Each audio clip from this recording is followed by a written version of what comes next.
C'est reparti. Vas-y, Hélène. Bonjour. Bonjour. Donc merci Didier pour cette invitation. Merci à vous autres chers collègues d'être ou futurs collègues pour ceux qui ne sont pas encore chercheurs officiellement du moins d'être là ce soir. Euh, je vais vous présenter une intervention intitulée Éducation à la responsabilité par la méditation vers une intégration de la santé, de l'éthique et de la relation à l'environnement. Et je vais préciser ces trois derniers termes. Je me présente rapidement. Ouais, Je m'appelle Hélène Agege. Je suis professeure des universités en sciences de l'éducation et de la formation à l'Université de Limoges, à l'Institut national supérieur du professorat et de l'éducation.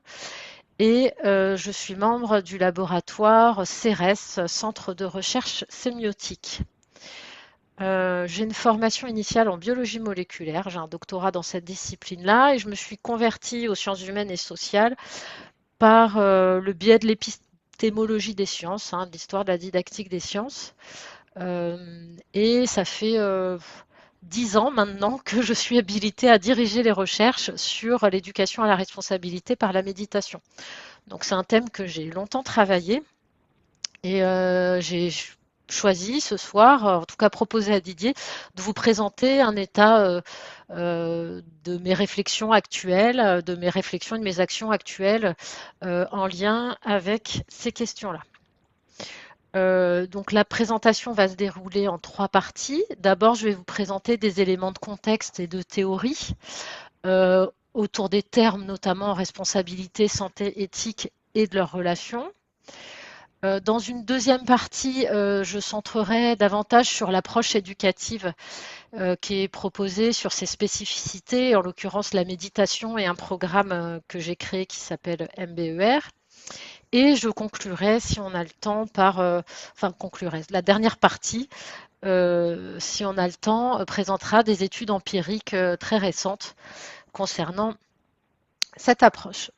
Donc, dans cette première partie, je vais d'abord rappeler quelques éléments du contexte sociétal que j'imagine vous connaissez maintenant. Euh, je vais présenter un état des connaissances dans le domaine de l'éducation éthique.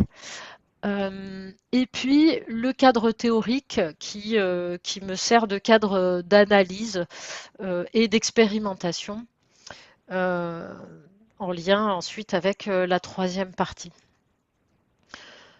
Donc, le contexte sociétal est celui, comme vous le savez, de l'anthropocène, du réchauffement climatique, de la mondialisation de l'information et de l'économie, qui génère tout un tas de conséquences diverses et variées dans différentes dimensions de la vie humaine et de la vie non humaine.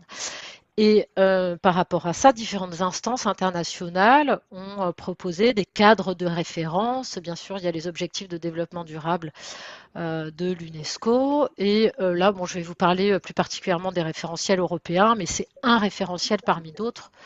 En tout cas, il apparaît que la responsabilité est une compétence clé dans la plupart de ces référentiels. Il y a du son, Didier, je ne sais pas Oui, c'est s'il y a un bon. micro que tu peux couper, s'il te plaît. Ah, Euh, ou ça vient de chez toi, je ne sais pas. euh, Euh, tac.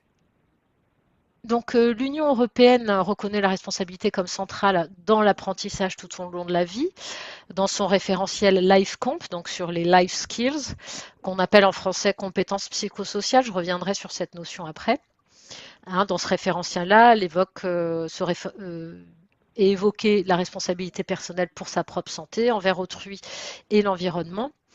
Là, je précise un point qui me paraît important, c'est qu'il y a eu des critiques dans les médias notamment et aussi un peu dans le monde de la recherche pour dire que ces injonctions à la responsabilité individuelle avaient tendance à effacer la responsabilité des institutions et que finalement, si quelqu'un avait une forme de mal-être ou n'arrivait pas à faire son travail, ces cadrages-là disaient que finalement, il ne tenait qu'à lui de régler ces problèmes-là.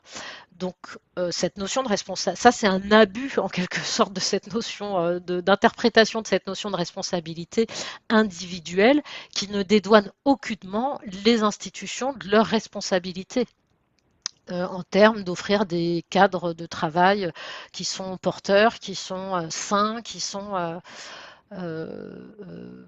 favorables au développement des compétences professionnelles notamment.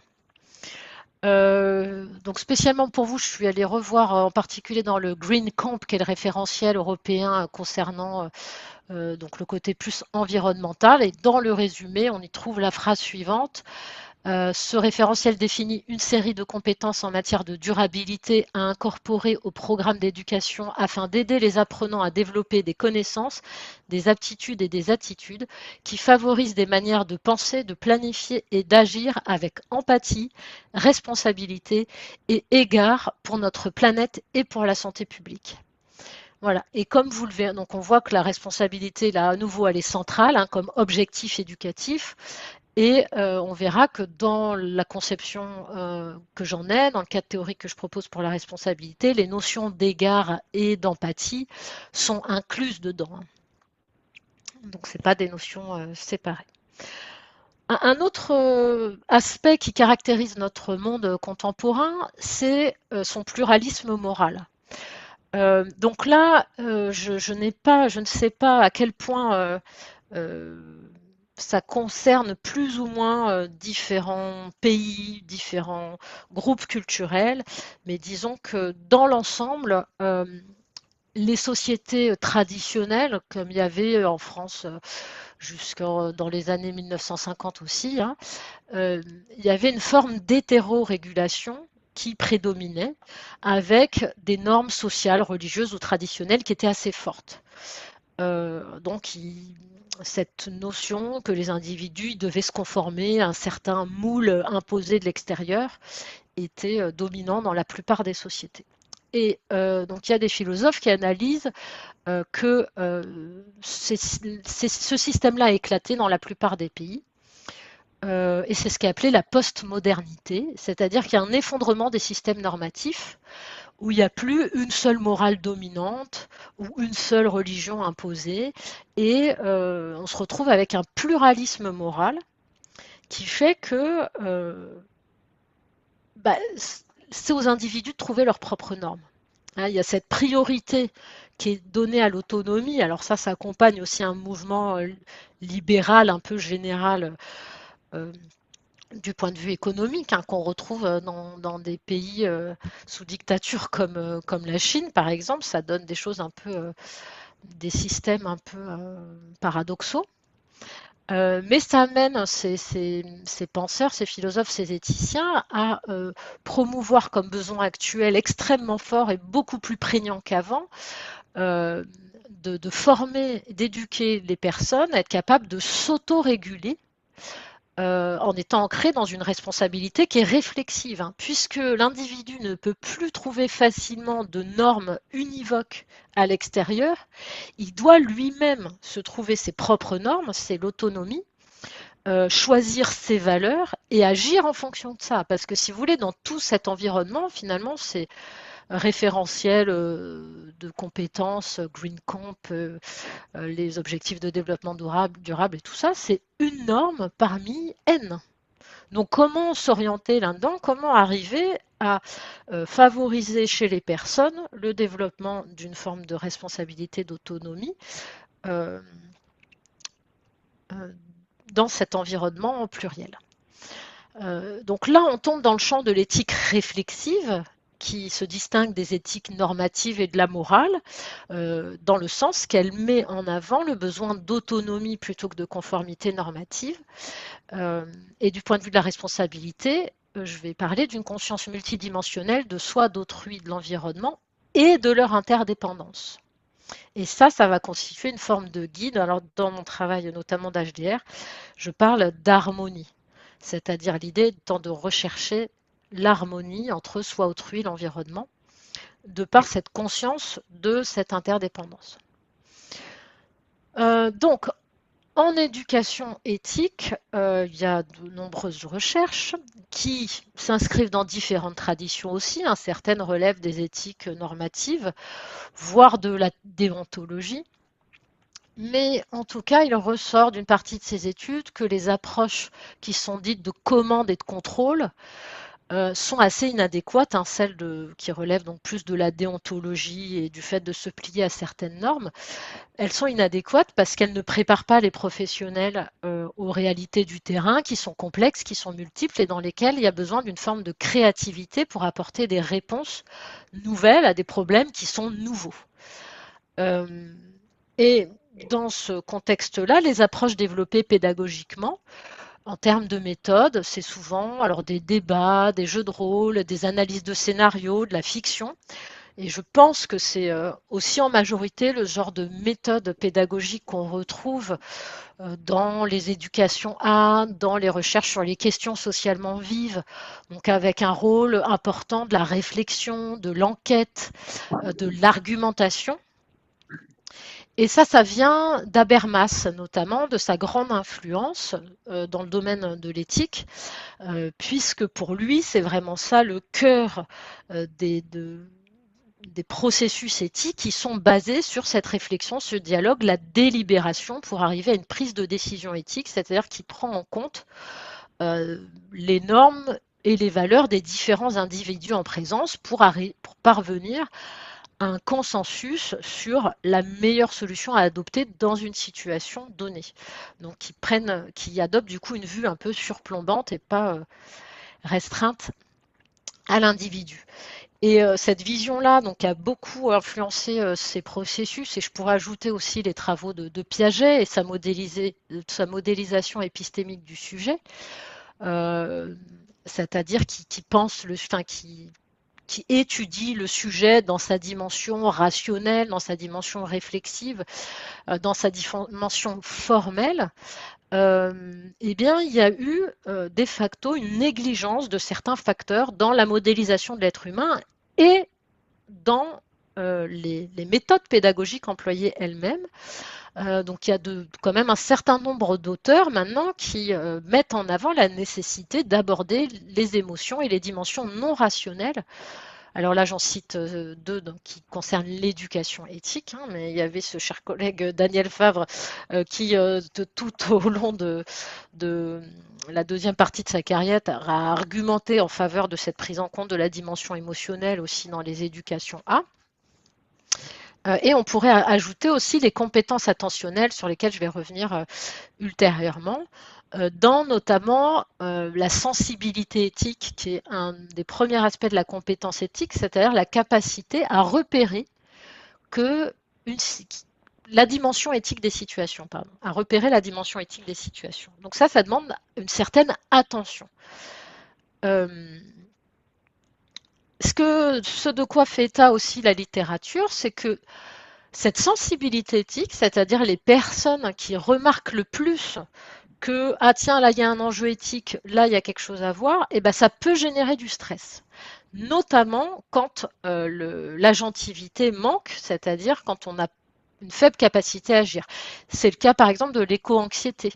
Ces personnes qui pensent beaucoup aux problèmes écologiques et qui se sentent démunies pour les résoudre à leur échelle individuelle, peuvent rentrer dans des états anxieux très importants, voire pathologiques. Euh, donc, les limites de ces recherches, c'est qu'il y a un focus excessif sur le cognitif intellectuel qui ont tendance à négliger l'émotionnel, voire l'attentionnel, hein, parce qu'en gros, Habermas, il a dit oui, on doit avoir de la délibération, de l'argumentation et dans la prise de décision éthique, mais comment? Comment on arrive à délibérer en prenant en compte l'opinion d'autrui? Alors il a écrit, oui, c'est sûr, il faut de l'ouverture d'esprit, tout ça, mais comment? Si on a un esprit fermé au départ, on devient plus ouvert d'esprit pour avoir une prédisposition au débat argumenté, être capable de prendre en compte l'avis de l'autre. Tout ça, ça n'a pas été pensé, ça n'a pas été vraiment. C'est quasiment un impensé de la littérature, en fait, voire de l'éducation éthique. C'est-à-dire, voilà, si au départ on est fermé d'esprit et on ne sait pas débattre parce qu'on n'arrive pas, parce qu'on n'a pas confiance en soi, parce qu'on n'arrive pas à accepter que l'autre ait un avis différent, comment on peut agir sur ces compétences-là en fait? Comment on peut accompagner pour les développer? Du point de vue de la recherche, il y a aussi le fait que les outils qui sont utilisés pour évaluer l'impact éthique des programmes éducatifs, euh, en général, ils sont normatifs et unidimensionnels. Hein. C'est par exemple, carrément, ils vont essayer d'évaluer l'adoption d'un certain comportement, et ça, on l'a vu, c'est pas cohérent avec la notion d'éthique réflexive, puisque dans cette éthique réflexive, on considère qu'il n'y a pas un comportement qui est prédéterminable pour les situations, puisque la bonne réponse à la situation, elle dépend de la situation. Euh, donc à standardiser, ce ne serait pas en termes de comportement, quoi. Donc il y a beaucoup d'outils scientifiques disponibles pour mesurer ça. Et puis il y a eu très peu d'études de ce co-développement entre sensibilité éthique et bien-être. C'est-à-dire que si en devenant plus sensible à l'environnement, plus sensible aux questions éthiques, on se met aussi à devenir hyper anxieux et qu'on finit en hôpital psychiatrique parce que ça nous angoisse trop, c'est pas comme ça qu'on va, j'ai envie de dire, on se fait du mal à soi et qu'est-ce que ça apporte finalement au monde, euh, pas quelque chose de très constructif. Donc il y a cette question aussi de comment est-ce qu'on peut, sur le plan éducatif, favoriser à la fois cette sensibilité éthique et à la fois un bien-être. Et ça, c'est très peu étudié. Et enfin, dans ces questions d'éducation éthique, et aux suites d'Habermas notamment, c'est souvent la relation aux autres humains et les problématiques de nature humaine ou institutionnelle, organisationnelle qui sont prises en compte, mais très rarement les problématiques non humaines liées aux ressources, liées aux animaux, liées à d'autres choses. Alors qu'à côté de ça, il y a quand même des théoriciens de l'éthique hein, comme Jonas qui ont travaillé ces questions-là. Mais dans ce champ de l'éducation éthique, c'est peu pris en compte, voire pas du tout. Euh, donc, là, on arrive dans la partie cadre théorique, hein, après ce contexte sociétal et cet état des connaissances dans le domaine de l'éducation éthique. Comme esquissé en introduction, euh, la responsabilité, je l'aperçois comme alliant de concert cette dimension de santé personnelle, donc une capacité à prendre soin de soi et de son propre bien-être. Ça suppose des compétences du type la régulation émotionnelle, la gestion du stress, la conscience de soi, etc. Et une dimension d'éthique réflexive qui inclut le soin à autrui, la capacité à prendre soin d'autrui et de l'environnement non humain. Donc ça, basé sur l'empathie, alors plutôt que conscience écologique, je parle plutôt dans mes travaux c'est une erreur de frappe, d'apparentement avec le non-humain, pour avoir des actions harmonieuses, donc qui, en bilan, prennent en compte soit autrui et l'environnement non humain. Et ça rejoint pas mal les approches qui sont appelées One Health, donc une seule santé, qui prennent en compte cette interdépendance entre l'humain, le non-humain, et puis bon, l'individu, euh, avec l'idée d'une santé, que l'idée c'est de développer une santé globale. Donc pas une santé seulement personnelle, mais une santé globale. Donc dans la suite de ce cadre théorique, j'ai théorisé donc 5 compétences de vie qui sous-tendent la responsabilité.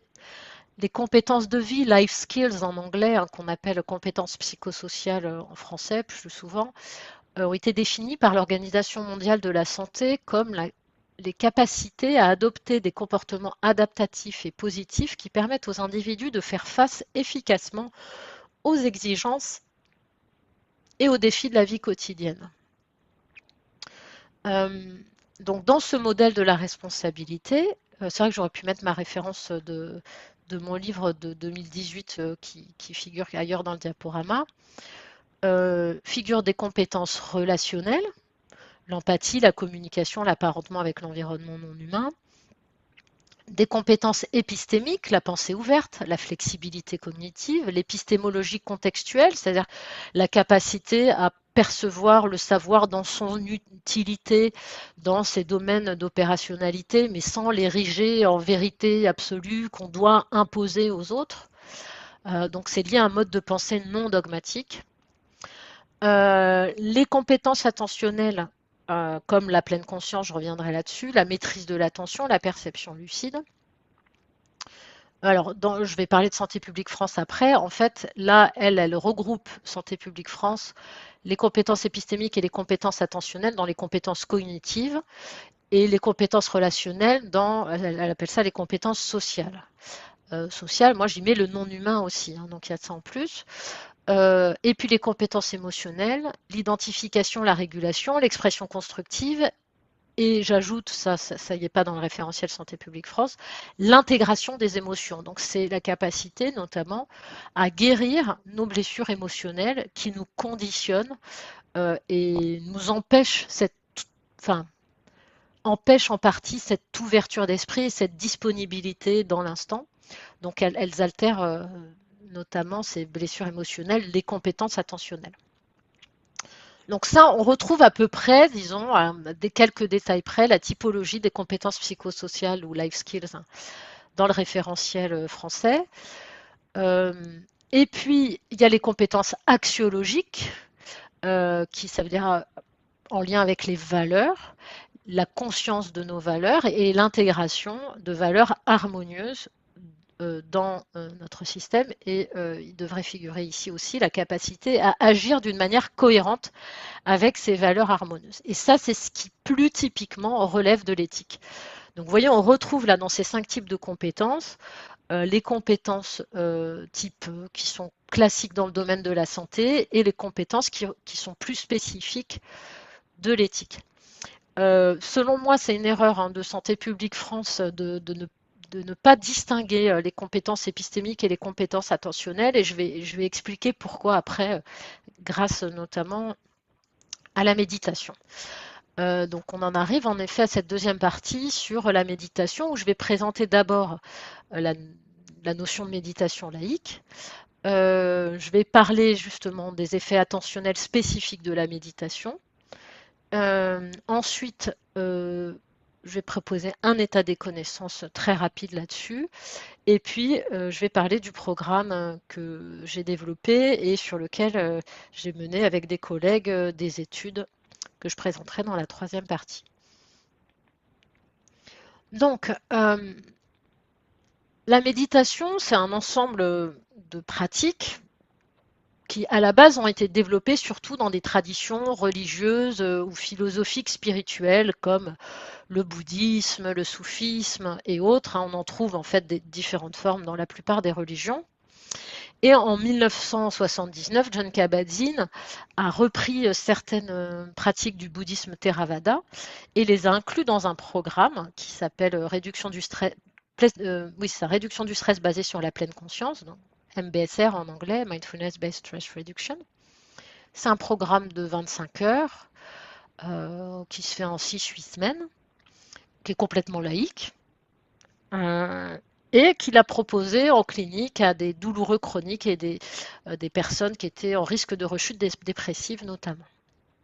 Et donc ça a été une avancée extraordinaire parce qu'il y a eu cette laïcisation et cette standardisation dans un programme court. Où après, il y a eu énormément de personnes qui ont été formées à ce programme et à l'enseignement de ce programme. Et de ce fait, il a pu être enseigné dans plein de pays, dans plein de contextes différents. Et du coup, on a pu faire plein de recherches sur ce programme d'une manière standardisée. Et il y a aujourd'hui, je vais revenir dessus après, quand je parlerai de l'état des connaissances, des centaines de milliers d'articles scientifiques sur la méditation. Donc c'est un domaine scientifique sur lequel on commence à avoir une masse de données très importante. Même si elle ne se concerne pas tout ce programme a beaucoup aidé à étudier l'impact du fait d'apprendre à méditer sur un temps court, aussi court que 2 mois. Parce qu'en dehors de ça, les personnes qui méditaient de manière intensive le faisaient dans un cadre religieux et sur des années, c'était pas du tout le même type de profil. Euh, alors, avec l'avancement de cette popularisation, de cette diffusion dans différents milieux, il y a des limites qui ont été identifiées. Parce que on s'est aperçu que, par exemple, les entreprises, elles rajoutaient des cours de méditation pour dire aux employés, bon ben voilà, maintenant tu as un mieux-être, allez hop, tu vas cravacher plus et tu vas te taire. Ou alors, par exemple, l'armée américaine fait méditer ses snipers pour qu'ils visent mieux leurs cibles, puisque ça aide à développer les capacités attentionnelles. Alors qu'au départ, la méditation, en l'occurrence qui venait du bouddhisme, elle était dans un cadre plutôt avec des valeurs pacifistes, avec une visée spirituelle, où l'éthique, alors qui relèverait plus d'une forme d'éthique normative, voire de morale, hein, selon ma collègue éthicienne, euh, et cette décontextualisation que cet auteur Purser a appelé la Mac Mindfulness, hein, en analogie avec McDonald's, c'est-à-dire l'instrumentalisation à des fins diverses et variées, a soulevé des questions dans la communauté des praticiens et des chercheurs sur le lien entre la méditation et l'éthique. Et il y a notamment des programmes de seconde génération qui sont nés dans lesquels on a ajouté un contenu éthique explicite. Mais malheureusement, quand la plupart des personnes qui ont fait ça ont pris de l'éthique bouddhiste qu'ils ont rajouté dans des programmes de méditation, ce qui pose des questions en termes de laïcité, bien sûr. Euh, donc la méditation, je le définis comme un entraînement à avoir une attention endogène, selon euh, le neuroscientifique Antoine Lutz, c'est une famille d'entraînement à réguler l'attention et les émotions. Ça pour moi c'est vraiment le cœur, c'est l'attention endogène, je vais revenir là-dessus. Euh, mais ce qui est important de savoir, c'est que c'est une famille extrêmement riche et disparate. On recense des dizaines de milliers de pratiques différentes. Donc il y a une typologie qui a été proposée, c'est à ma connaissance la dernière typologie en date. Alors basée sur la conscience, c'est pas bon ça, cette traduction, c'est plutôt basé sur la vigilance, je traduis. D'habitude, excusez-moi, j'aurais pu corriger mon diaporama au fur et à mesure.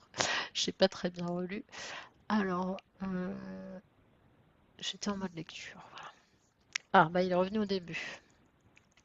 Donc les méditations basées sur la vigilance, dont on va avoir un petit aperçu après, et leur spécificité, c'est vraiment d'être concentré sur les compétences attentionnelles.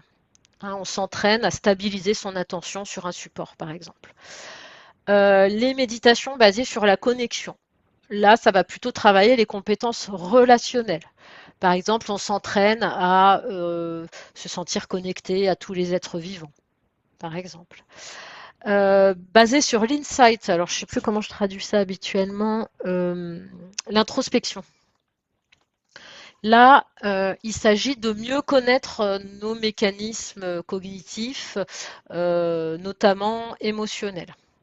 Là, ça renvoie plus aux compétences épistémiques et émotionnelles. Et puis, basé sur les buts, purpose-based meditation, selon ces auteurs. Et là, ça va plus travailler les compétences axiologiques. Par exemple, on peut s'entraîner à avoir une certaine intention. Alors, je vais donner des exemples tout à l'heure. Donc, ça, c'est pour les bases, disons, un peu générales concernant la méditation. Maintenant, je vais essayer d'expliquer en quoi j'ai rajouté ces diapos quand tout à l'heure Didier m'a demandé, bon, est-ce que la méditation, c'est une nouvelle méthode parmi d'autres, quoi, finalement, en termes d'éducation. Bon, voilà, est-ce que c'est celle-ci? Est-ce que ça peut être une autre à la place? Et là, je vais essayer d'expliquer en quoi c'est une méthode très spécifique qui n'a pas réellement d'équivalent à mon avis. Et c'est notamment la manière dont elle permet le travail des compétences attentionnelles, que ce que je n'ai pas vu ailleurs. Euh, donc, là, j'explique avec ce schéma la cognition ordinaire, comment elle fonctionnait. Notamment le rôle de l'attention dans la subjectivité. Donc les ronds bleus, c'est des stimuli perceptifs. Par exemple, si vous arrivez face à une classe avec des élèves dedans, admettons, chaque rond bleu, c'est la tête d'un élève.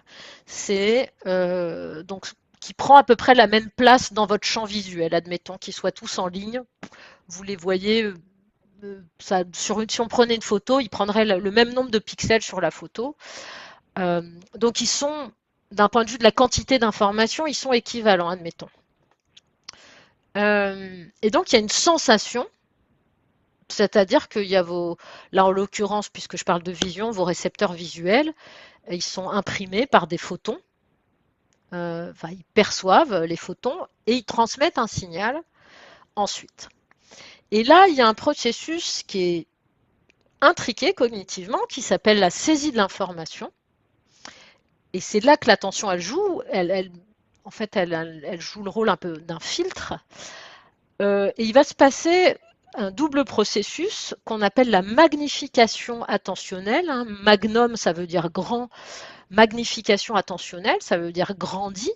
Et l'inhibition attentionnelle, qui vont respectivement grossir certains stimuli et en diminuer d'autres. Bon, là, j'ai pris des exemples dans le domaine de la nourriture, mais je peux vous parler de comment ça se jouait chez moi quand j'ai commencé à enseigner à l'université. Je me rappelle, j'étais quasiment aussi jeune que les étudiants et j'étais très angoissée.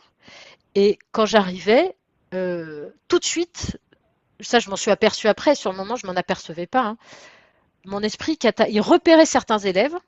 C'était ceux du premier rang et ceux du dernier rang en général. Donc ceux du premier rang, ceux qui étaient assis, le stylo prêt à écrire, qui attendaient plus que je parle pour noter sagement ce que j'allais dire. Ceux du fond qui n'avaient même pas vu que j'étais rentrée dans la salle, qui n'avaient pas sorti leurs affaires, qui étaient en train de parler, etc. Donc mon esprit repérait tout de suite ces deux-là. Et puis il y avait tous les autres qui étaient au milieu, qui étaient plus neutres, qui étaient l'objet d'une inhibition attentionnelle. Et en fait, la perception, c'est ça. C'est-à-dire que au niveau, ce qu'on perçoit est déjà traité par les processus attentionnels et déformé par rapport à la réalité objective, par exemple visuelle, des phénomènes. Et c'est là que la vision est subjective. Parce qu'évidemment, qu'est-ce que je repérais? C'était donc ça c'est lié à une évaluation, hein, tout ça c'est intriqué. Quand le processus il se manifeste, une évaluation en termes de j'aime, j'aime pas, je m'en fous. Je veux pas, ça m'est égal. D'accord? Donc oui, les élèves du premier rang prêts à écouter, je veux. Non, les élèves du dernier rang qui m'ont même pas calculé, que je vais avoir sans doute du mal à recadrer, etc., j'en veux pas. Et puis les autres, je les vois pas. Ça rentre moins dans mon système subjectif. Mais évidemment, si au lieu d'être une prof d'université, j'étais un commercial qui vient me vendre des trucs, mon esprit cataloguerait sans doute avec le même type de processus, mais pas selon les mêmes critères, parce que je viendrais pour vendre quelque chose. Donc peut-être qu'il repérait ceux qui ont l'air d'avoir de l'argent, ceux qui ont l'air dépensiers, ceux qui ont l'air... voilà, ce genre de choses-là. Mais en tout cas, c'est lié à des biais subjectifs, évaluatifs. Et ça fait des choses auxquelles on s'identifie.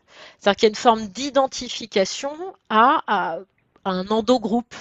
Là, tiens, ceux du premier rang, c'est entre guillemets, c'est mes amis, ils vont m'aider. Puis ceux du fond, c'est potentiellement mes ennemis. Ils vont être plutôt des obstacles pour moi, des problèmes. Et puis ceux du milieu, je les vois moins. Et après, il y a une forme d'engrammation. Enfin, après, comme je vous disais, c'est quasiment instantané en termes de désir-approche, d'aversion et évitement, puis de non prise en compte de ces phénomènes. À chaque fois que je demande à des profs, tous ils me disent oui, moi chaque année, il y a des élèves qui étaient là depuis le début, mais dont je découvre l'existence au bout de 4-5 cours. Donc ça, c'est ceux qui sont à droite, vous voyez, qui ont été l'objet d'une inhibition attentionnelle. Et puis il y en a d'autres qu'on repère tout de suite comme ça. Et ça, c'est automatique, c'est indépendant de la volonté. Et ce schéma-là, il est en plus, il se joue en permanence. C'est-à-dire qu'on vit toute notre vie comme ça, avec un catalogage automatique et une évaluation automatique en termes de je veux pas, je m'en fous.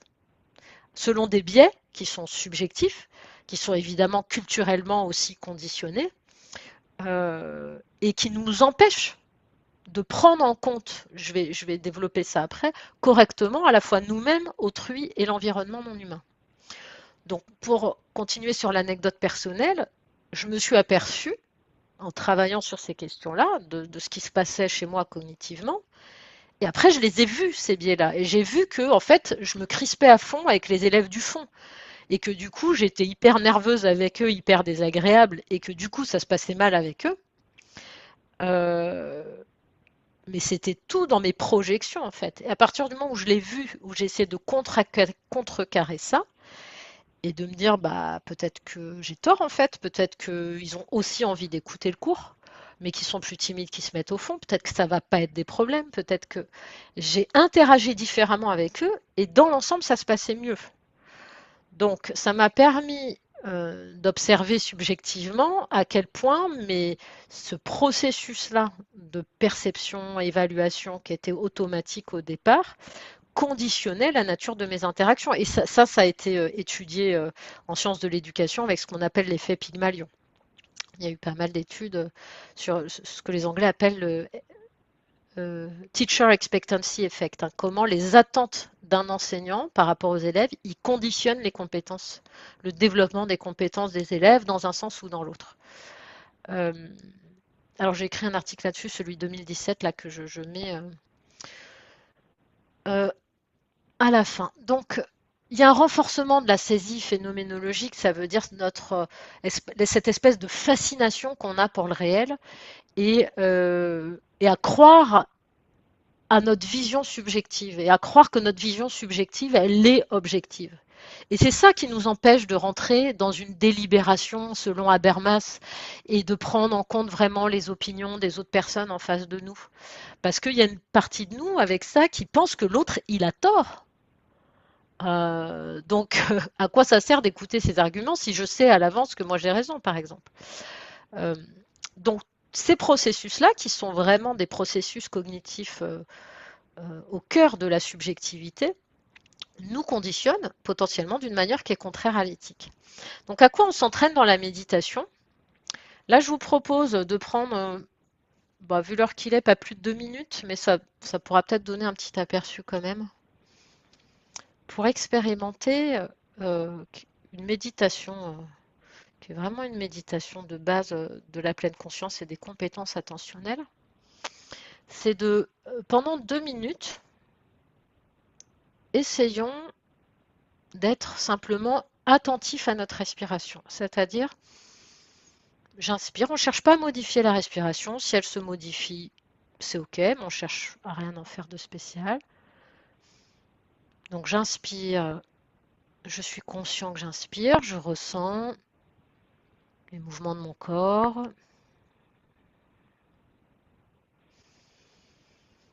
Et j'expire, je suis conscient que j'expire. Voilà, essayons de stabiliser notre attention sur ces mouvements liés à la respiration.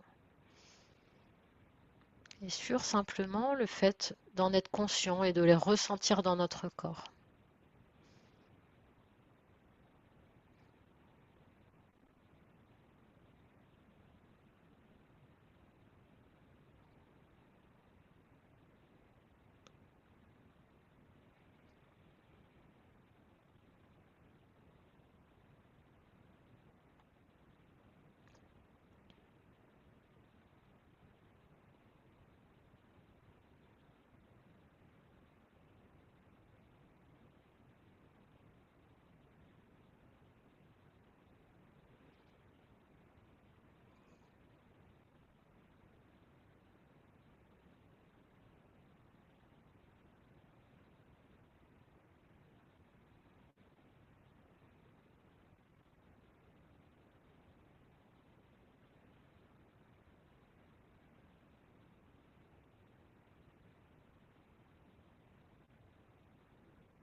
Voilà, ça fait à peu près 2 minutes.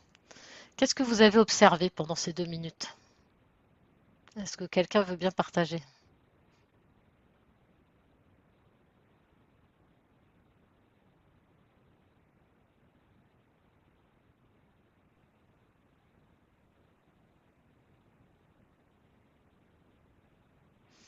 Je vois que Vous êtes... personne ne parle. Je dis juste quelques mots. Vas-y, Didier. Ça m'a calmé parce que je n'avais que ça à faire. Ok, merci. Est-ce qu'il y en a qui ont vu des pensées? Oui, Agnélé. Oui, merci. Et moi, j'ai automatiquement commencé par penser à tout ce que j'avais à faire ou que je devais faire, voilà. C'est-à-dire à mon entourage, à ma vie, voilà. Donc, c'est à ça que ça m'a amené à penser. Merci, merci beaucoup. C'est la fameuse charge mentale. Donc, si on se... Oui, c'est Congo ou Adama, je ne sais pas quel est le prénom. Allez-y, puis après, je vais continuer, hein. Oui, bonsoir à tous. Bonsoir. Moi, ce que j'ai constaté, c'est l'attention était beaucoup plus sur le mouvement, les mouvements d'inspiration et d'expiration. D'accord. Et vous avez vu des pensées quand même au milieu ou pas parfois? Oui, effectivement, il y a eu des pensées. Il y a eu des pensées. Et il m'arrivait par moment de sortir. La réflexion partait un peu plus vers d'autres horizons autour de moi, comment est-ce que je me sens, et tout comme ça. D'accord. Merci beaucoup. Je vois que ma caméra s'est éteinte, je ne sais pas pourquoi. Ça fait longtemps? Euh, merci. Il y a un micro qui s'est rallumé, mais je ne sais pas si c'est quelqu'un qui veut parler ou pas. Oui, Oui, allez-y. oui, c'est Zaouli. Moi, j'ai eu plutôt une pensée volatile. C'est-à-dire que je suis un peu partout. Je dis, mais à quoi est-ce que les autres pensent? Moi, je regarde un peu autour de moi et vraiment un peu calme, perplexe. Voilà, c'est les sentiments que j'ai eu pendant ces 2 minutes. D'accord. Merci. Merci. Bertin, un dernier témoignage, Bertin, et puis après on continue. Je vais continuer. Oui, oui, merci Hélène pour la parole donnée. Ça m'a permis d'entrer comme dans une introspection, de voir ma capacité à résister face à une situation, si je devais être étouffé ou alors une situation contraire à mes pensées. Ok, donc ça a élevé. Donc à ce moment-là, votre attention n'était pas vraiment sur la respiration elle-même, mais plutôt sur d'autres choses qui y sont liées, si je comprends bien. C'est ça? Exactement, exactement, exactement. D'accord. Merci beaucoup. Donc là, avec cet entraînement-là, en fait, ce qui est vraiment un entraînement de base, hein, celui d'être conscient de sa respiration. Donc on a pu voir, merci beaucoup pour vos différents retours, qu'il y avait différentes expériences déjà. Tout le monde n'a pas exactement la même expérience. Il y en a un qui est calmé, l'autre qui va trouver des ressources par rapport à des situations potentiellement anxiogènes qui sont pas là dans l'instant. D'autres qui vont avoir plein de pensées. Euh, et donc, en tout cas, on peut constater qu'en moyenne, c'est pas facile de se concentrer sur sa respiration pendant 2 minutes et de ne percevoir que ça. D'accord? Parce qu'il y a une activité mentale qui est automatique en fait. Donc c'est tout à fait normal d'avoir eu l'esprit occupé par tout ce qu'on a à faire, par d'autres choses, hein, ou vous, excusez-moi, je me rappelle, j'ai pas mémorisé les prénoms, je crois que c'est Adama qui voyait qu'il pensait à autre chose et puis après il arrivait à ramener l'attention sur la respiration. Mais en tout cas, c'est à ça qu'on s'entraîne, à ce mode sensoriel conscient, donc à être conscient de ses sensations. Euh, pourquoi ça ne... Voilà.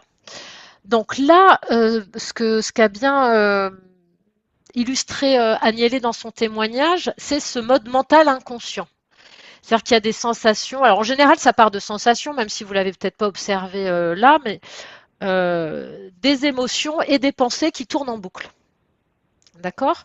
Il y a une étude dans Science en 2010 qui étaye le fait qu'on passe à peu près la moitié de notre temps de veille dans cet état où on est absorbé par nos pensées en fait. Et que quand on est absorbé dans nos pensées, c'est associé à un état de bonheur inférieur. D'ailleurs, Agnelé a évoqué une forme d'inquiétude ou de stress vis-à-vis de toutes ces choses qu'elle a à faire et que pendant qu'elle est là, elle ne les fait pas. Donc tout ça, ça nous sort du présent.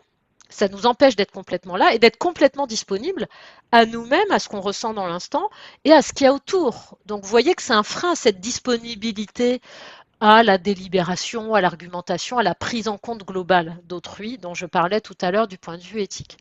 Et c'est un processus qui est tout à fait humain. C'est un automatisme. Donc même si Didier a observé une forme de calme pendant les 2 minutes, il est vraisemblable que s'il s'entraînait plus longtemps, au bout d'un moment, il verrait ces pensées automatiques qui sont... Tout à l'heure, je parlais d'attention endogène. Là, c'est une attention exogène parce qu'il n'y a pas eu de décision de penser à ci ou à ça. Ça, c'est automatique que l'attention se détourne du support de la méditation pour être absorbée sur les pensées ou sur d'autres choses. Donc, dans la méditation, on s'entraîne un entraînement de base, du moins, comme on l'a vu tout à l'heure, il y a vraiment plein de types d'entraînements différents, mais un entraînement de base, c'est vraiment s'entraîner à rester conscient de nos sensations corporelles, par exemple la respiration. Et ça, vous voyez, ça permet, c'est un processus qui contre ce processus automatique d'être absorbé dans notre mental. Et la méta-analyse de Subentry et Stewart en 2021 est telle que la méditation, elle permet de développer ces compétences attentionnelles-là. Et donc, ça se fait au détriment de ce mode mental inconscient. On s'entraîne au mode sensoriel conscient. Et ça, petit à petit, avec l'entraînement, ça permet de diminuer, par effet rebours, je dirais, l'occurrence ou la force de ce mode mental inconscient qui est générateur ça peut être d'une faible anxiété au quotidien, mais s'il prend trop de place, c'est ça qui fait sombrer certaines personnes dans la dépression, dans le trouble anxieux, dans différents types de pathologies potentiellement. Donc, si vous voulez, si je reviens au schéma précédent, quand on médite, on essaie d'être posé au niveau des ronds bleus en haut. Donc, on essaie d'être conscient des sensations. Et donc, on peut percevoir au fur et à mesure avec l'entraînement cette déformation de la perception, les évaluations qui s'élèvent dans notre esprit en termes de j'aime, j'aime pas, de je veux, j'en veux pas. Et petit à petit, alors ça s'appelle l'équanimité dans la littérature, cette diminution de l'évaluation elle-même, développer un regard qui est moins perturbé par nos préférences et aversions personnelles. Et il y a aussi des articles qui étayent le fait que la méditation permet un développement de cette équanimité, cette capacité en gros à davantage percevoir les ronds bleus comme équivalents au lieu de percevoir de manière magnifiée ce qui nous intéresse et ou nous préoccupe, et puis d'une manière bien inférieure ce qui nous préoccupe moins. Donc une autre manière de représenter ça, c'est de voir que du point de vue ordinaire, notre esprit il projette des choses, des idées, des croyances, des valeurs sur le monde, et on a l'impression que ça fait partie du monde. Mais en s'entraînant à méditer, on peut mieux observer ses propres projections, observer toutes ces pensées qui occupent notre esprit, parce que peut-être que si Agnelé ne s'était pas posée 2 minutes là pendant cette intervention, elle aurait peut-être eu la même charge mentale, mais il est vraisemblable qu'elle s'en serait moins aperçue. Vous voyez, c'est comme un bruit de fond en fait qui est là. Et donc, on peut mieux prendre conscience de notre propre subjectivité pendant qu'on médite, c'est ça la réflexivité.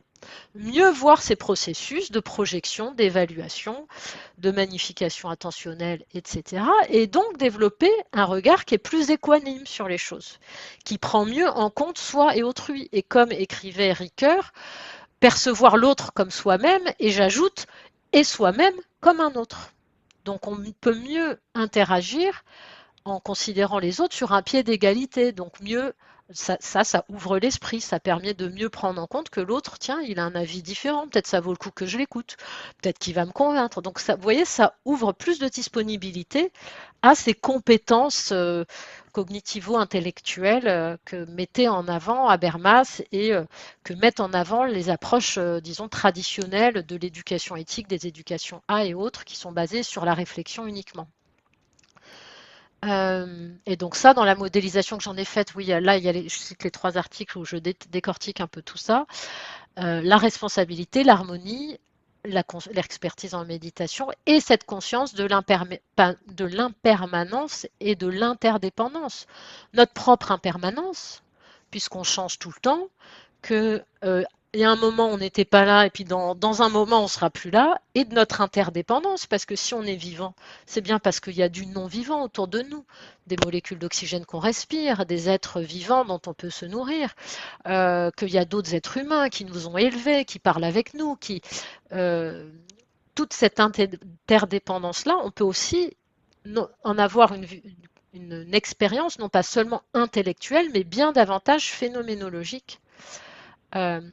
Grâce à la méditation. Donc en conclusion de cette partie 2.2 sur la méditation, quelles sont les spécificités éducatives de la méditation par rapport à d'autres formes? C'est que on peut transformer le cœur des mécanismes cognitifs, notamment attentionnels et émotionnels. Et ça permet le développement d'une perception qui est plus lucide et moins biaisée subjectivement. On peut aussi, donc là je ne l'ai pas développé là, mais j'en donnerai un petit aperçu tout à l'heure, on peut aussi entraîner notre intention et notre connation, c'est-à-dire cette capacité à orienter nos processus cognitifs, motivationnels et autres dans une direction choisie, au lieu d'être l'objet de ce qui nous vient de l'extérieur, de ce capitalisme attentionnel, comme disait, comme il s'appelle, Citon, je crois. Oui. Et avoir une intention qui est aussi davantage endogène. Et ça nécessite de l'entraînement individuel. Il n'y a pas de secret, c'est-à-dire que pour avoir des effets bénéfiques de la méditation, il est nécessaire de s'entraîner un certain temps. J'ai fait une étude corrélationnelle qui montre un changement significatif de la rigidité mentale auto-rapportée après 700 heures cumulées de méditation. Avant, on n'arrive pas à mesurer d'effets statistiquement significatifs sur cette variable-là. Il y a d'autres variables où il y a besoin de beaucoup moins d'heures. Par exemple, tout ce qui est diminution du stress, de l'anxiété, développement de l'empathie, on arrive à mesurer des évolutions statistiquement significatives au bout de moins d'heures. Mais c'est un travail sur soi. Ça demande, donc c'est du point de vue éducatif, en fait, c'est des cours collectifs où on apprend ces choses-là et où il y a du travail à faire à la maison. On s'entraîne à être conscient de sa respiration plusieurs minutes par jour. Voilà, c'est comme si vous voulez, si on apprend le piano, si vous voulez apprendre le piano, vous ne devez pas aller juste au cours avec le prof.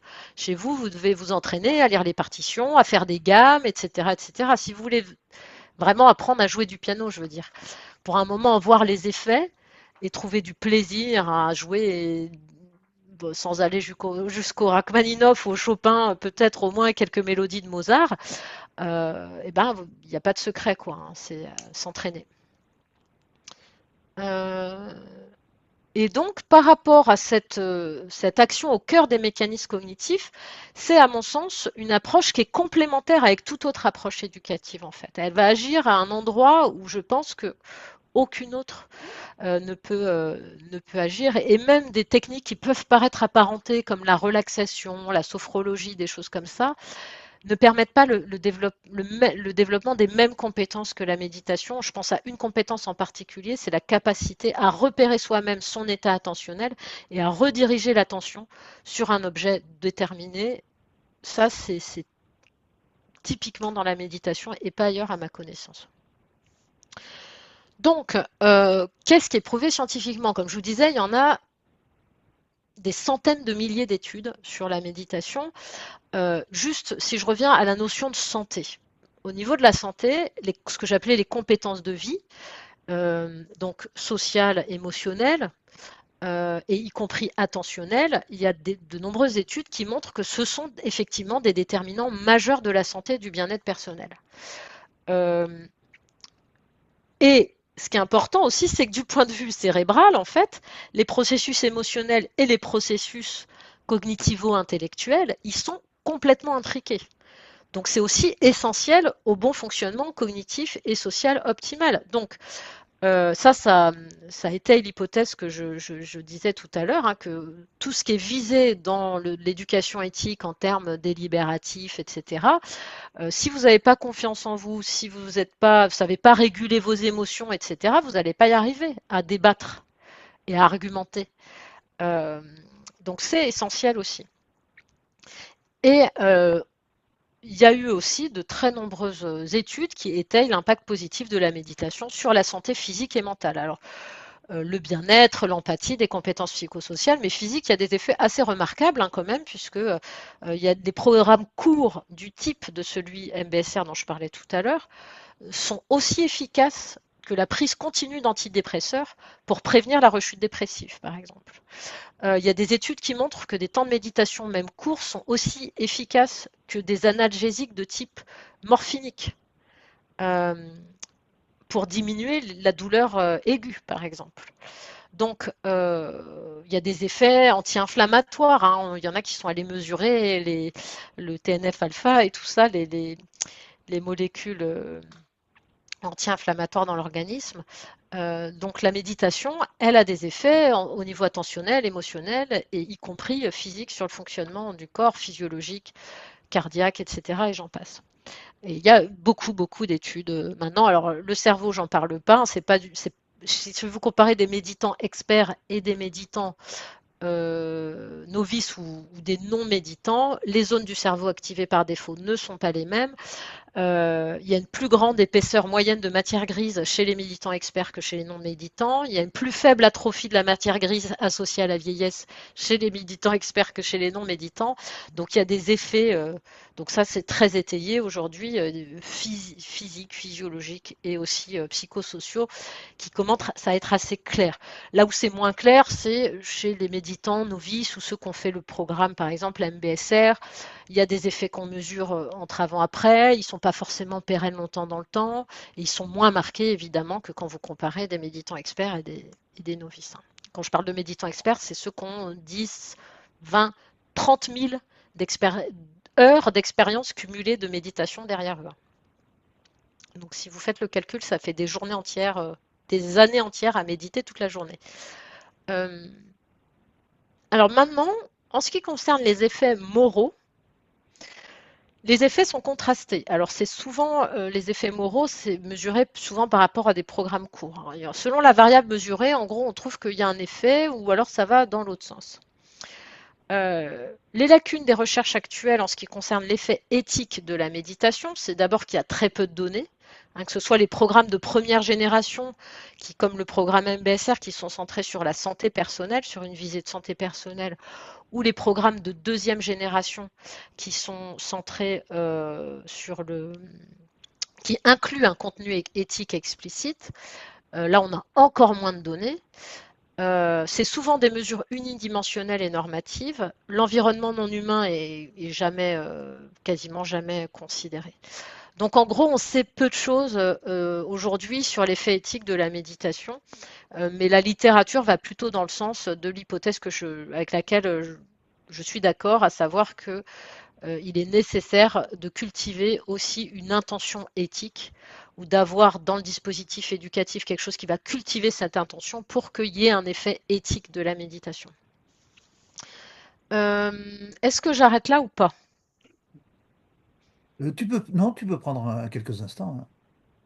Je vais peut-être rapidement vous présenter un peu le programme et je vais peut-être faire l'impasse sur les études scientifiques. Vous avez les références dans le diaporama. En gros, donc ce programme, je l'ai créé à partir du programme MBSR et d'un autre, donc qui travaillait surtout les compétences attentionnelles et émotionnelles. Et j'y ai rajouté les 3 autres types de méditation. Donc il y a les 4 types de méditation dedans. Et le but, c'est de développer la responsabilité envers soi, autrui, l'environnement non humain. Et il commence à être cité maintenant dans la littérature internationale, ce programme. Donc, il a été créé en 2012. J'ai formé plus de 500 étudiants. Il est laïque et basé sur des contenus scientifiques. Et il contient pas seulement de la méditation, aussi des contenus théoriques et d'autres exercices. Voilà, son format, c'est 6 séances de 3 heures, une journée silencieuse et 25 heures au total. Donc, les principes fondamentaux, là, je vais passer vite, c'est la responsabilité, l'alignement avec les valeurs et la non-dualité. Les thèmes, c'est pareil, je vais passer rapidement. Vous pourrez en prendre connaissance si vous voulez, je vous ferai passer mon diaporama. Ça, c'est les thèmes des 6 séances et puis de la journée silencieuse. Voilà, le détail du programme est publié dans un livre qui a été... Ah non, ça c'est en français. Les 2 livres, ils sont traduits en anglais de toute façon. À gauche, vous avez les fondements théoriques, on va dire, et à droite, c'est le contenu détaillé du programme. Je vais vous donner plutôt un exemple de pratique que c'est un peu plus concret pour vous. Une pratique qu'on retrouve dans toutes les séances, c'est le souhait de contribution éthique. Donc, on commence chaque séance par souhaiter... Alors, tout ce qui est proposé dans ce programme est optionnel. Ce que je veux dire, c'est qu'il n'y a jamais rien d'obligatoire. Hein. Chacun est libre d'essayer la pratique proposée ou pas. Et je propose toujours donc de commencer par un souhait de contribution éthique. Donc en souhaitant que la séance soit bénéfique pour soi, autrui et l'environnement non humain. Donc voilà, on se pose juste sur cette intention-là. Je souhaite, donc c'est formulé intérieurement, la pensée, je souhaite que cette séance soit bénéfique pour moi, autrui et l'environnement non humain. Et ça, c'est une des pratiques de base de cette vision, enfin de cette visée de responsabilité qui intègre la santé personnelle et l'éthique réflexive. Et j'invite par exemple les participants à faire ce souhait le plus souvent possible, a fortiori quand il y a des moments, par exemple on va à une réunion, on se dit oulala, oui, cette réunion ça va être chaud, les gens vont pas être d'accord, ça risque d'être compliqué, d'y aller, se poser 1 minute pour faire ce souhait. Et donc, on y va avec cette intention que le meilleur soit pour tout le monde, en fait. Sans présupposer, ah oui, il faut que le résultat, ce soit ça ou que ce soit ça. Non, vous voyez, ça cultive l'ouverture d'esprit, en fait. Il y a des méditations auxquelles on s'entraîne pour accueillir inconditionnellement autrui. Donc pour s'entraîner à identifier nos jugements, les jugements envers autrui, les jugements envers nous-mêmes, cultiver l'accueil inconditionnel de nous-mêmes et d'autrui, tout en acceptant conditionnellement les comportements. Donc là, il y a des méditations qui sont un peu liées à des intentions, à des consignes particulières pour s'entraîner à ça. Alors, un exemple d'exercice qui n'est pas une méditation en tant que telle, c'est qu'il y a une liste de fonctionnement duel. Par exemple, je suis impatient et susceptible, je guette les erreurs d'autrui pour les lui reprocher, j'ai soif de plaire et peur de déplaire, ce genre de choses. Il y en a une quarantaine qui sont listées. Et tous les soirs, il s'agit de lire et de pointer ce dont on s'aperçoit qu'on a eu dans la journée. Et on fait ça tous les soirs pendant 1 semaine. Et là, il se passe des choses en termes de prise de conscience. Et il y a des méditations qu'on peut pratiquer pour s'entraîner à d'abord accueillir ça, le fait qu'on est des êtres humains, donc on peut avoir soif de plaire, peur de déplaire, voilà. Et il y a cette prise de conscience que ça peut avoir des conséquences éthiques aussi, et que ça empêche notre disponibilité à l'autre, notre présence dans l'instant. Et ces pratiques permettent de petit à petit transformer ces fonctionnements-là. Donc là, il y a eu une étude quantitative et une étude qualitative qui a été faite, qui est publiée. Alors, c'était auprès, donc je passe assez vite parce qu'il est tard quand même. Hein. Je préfère laisser un peu de temps pour les échanges auprès d'étudiants en sciences dans le cadre d'un module universitaire. Là, je vais expliquer la méthodologie comme ça. Donc, c'est une étude qu'on appelle quasi expérimentale. On a fait, c'est-à-dire qu'on a fait passer le pré-test avec des questionnaires pour essayer d'évaluer les 5 types de compétences attentionnelles, émotionnelles, etc. Ah, ça a levé ma main. Les 5 types de compétences. Je vais la baisser. Attends, c'est pas grave. Les 5 types de compétences attentionnelles, émotionnelles et des compétences transversales comme le bien-être, la responsabilité ou la créativité. Donc on a fait passer les tests et les questionnaires au début. Il y a un groupe qui a suivi MBER. Les autres groupes, enfin l'autre groupe en fait qui a suivi d'autres options de culture générale et après on a fait passer le post-test à tout le monde. Donc c'est quasi expérimental, ou on appelle ça non randomisé et activement contrôlé, parce que en fait, non randomisé, c'est-à-dire qu'on n'a pas tiré au sort les deux groupes. Ça serait l'idéal si vous voulez. On a un groupe de gens intéressés par la méditation, et puis on tire au sort ceux qui vont faire le groupe contrôle actif, et on tire au sort ceux qui vont suivre la méditation. Et c'est un groupe actif parce que les autres, ils n'ont pas rien fait à la place, ils avaient un autre module de culture générale. Et donc, ce qu'on a vu, c'est une augmentation de grande taille du sens de la responsabilité de différentes formes de pensée créative et une augmentation de taille faible à moyenne, c'est-à-dire c'est l'importance de l'effet, l'amplitude de l'effet, on pourrait dire, de taille inférieure, mais quand même significative sur le bien-être, la connexion à la nature, les compétences émotionnelles, l'empathie, les valeurs envers l'incertitude et l'erreur et le décentrement. On n'a pas vu d'effet statistique dans cette étude sur certaines variables, notamment axiologiques, mais les outils n'étaient pas parfaitement adaptés au cadre théorique. Et puis notre limite, c'est que c'est une approche quantitative, donc assez réductive, limitée au cadre. Les données qu'on récolte, avec des échelles où les personnes elles doivent mettre des croix pour dire si elles sont d'accord ou pas d'accord avec certaines phrases, c'est assez pauvre comme du point de vue qualitatif. Donc on a fait une étude qualitative qui a étayé, donc on a interrogé une personne après qu'elle ait suivi le programme MBER, et là c'était donné pour le personnel de l'université. Là, il y a une citation où elle a dit dans l'entretien, avec le programme MBER, j'ai compris le lien entre mon bien-être et celui des autres. On a mené un entretien qui s'appelle d'explicitation et narratologique. Et donc là, je ne donne pas le détail, mais en gros, notre interprétation de ces verbatim nous permet de proposer qu'elle a développé certaines compétences de communication et d'empathie accrue. Par exemple, elle déclare qu'aujourd'hui, elle est capable de dire non à certaines sollicitations, à ce qu'on appelle aussi l'assertivité, alors qu'avant, ça la rendait malade l'idée de refuser une proposition. Elle a une pensée moins dualiste, plus nuancée. Ça, pour elle, c'est l'effet qu'elle rapporte comme l'effet majeur du programme. C'est-à-dire qu'avant, quand elle avait des problèmes relationnels au travail, par exemple, elle voyait les choses un peu de manière manichéenne, en noir ou blanc. En gros, l'autre, c'est le méchant, et puis moi, je suis la pauvre victime, quoi. Et maintenant, elle voit les choses de manière plus nuancée. Elle comprend que les autres, ils ont des défauts, mais ils ont aussi des qualités, et qu'elle-même, elle a aussi une part de responsabilité dans ce qui arrive. Elle a une capacité de décentration émotionnelle accrue. Elle dit qu'elle se sent moins activée par les choses, elle arrive à plus prendre de distance. Et la pratique qu'elle faisait le plus, d'ailleurs la seule quasiment en dehors de chez elle, c'est cette pratique de souhait de contribution éthique dont je parlais tout à l'heure. Donc nous avons interprété qu'elle arrive à un meilleur équilibre entre satisfaire ses propres besoins de protection et la considération d'autrui. Parce qu'avant, elle répondait à toutes les sollicitations, elle ne savait pas dire non. Et après, quand elle se sentait débordée émotionnellement ou autre, elle s'isolait, elle se mettait en retrait. Et donc maintenant, elle arrive à mieux réguler en situation ce qui se passe avec les autres, à dire non quand ça lui paraît juste, et à avoir une vision plus équilibrée des choses. Vous voyez, qui prend mieux en compte la globalité. Donc, là, en fait, l'approche qui est proposée, elle est plus pertinente pour l'anthropocène parce qu'elle inclut dans la modélisation la relation avec l'environnement non humain.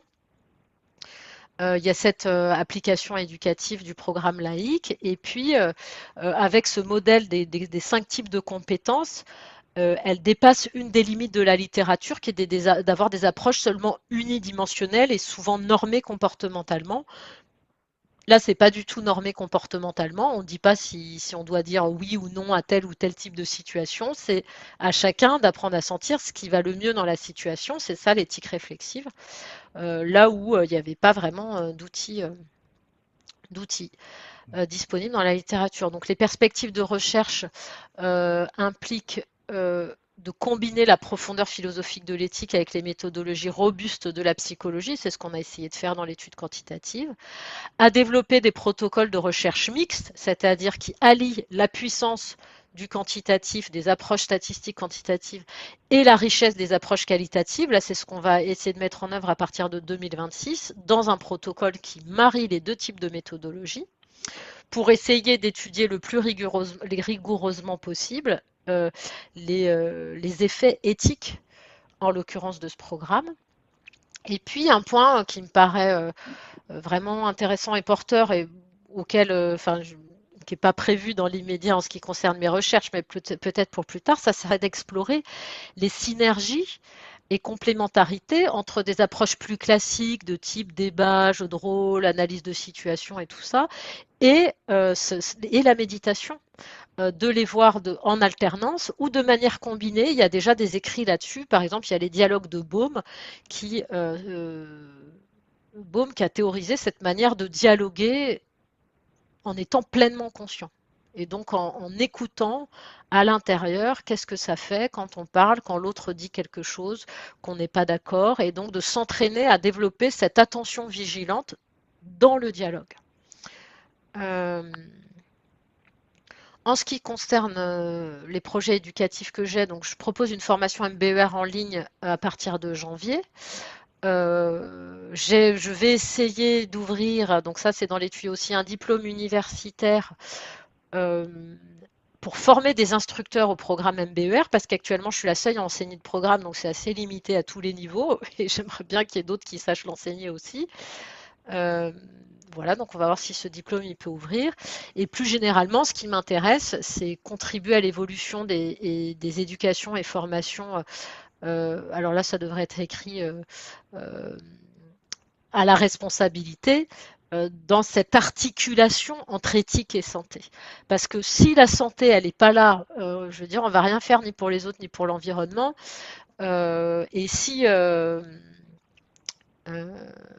on fait tout pour sa santé et pas grand-chose pour l'environnement, c'est pas équilibré en termes de responsabilité et d'éthique d'une part, et d'autre part, je pense aussi, c'est une hypothèse forte que je m'apprête à tester dès 2026, je pense que paradoxalement, c'est aussi moins efficace pour la santé personnelle, hein, de faire les choses pour notre santé personnelle, comme c'est proposé dans le programme MBSR, celui d'origine de John Kabat-Zinn de 1979.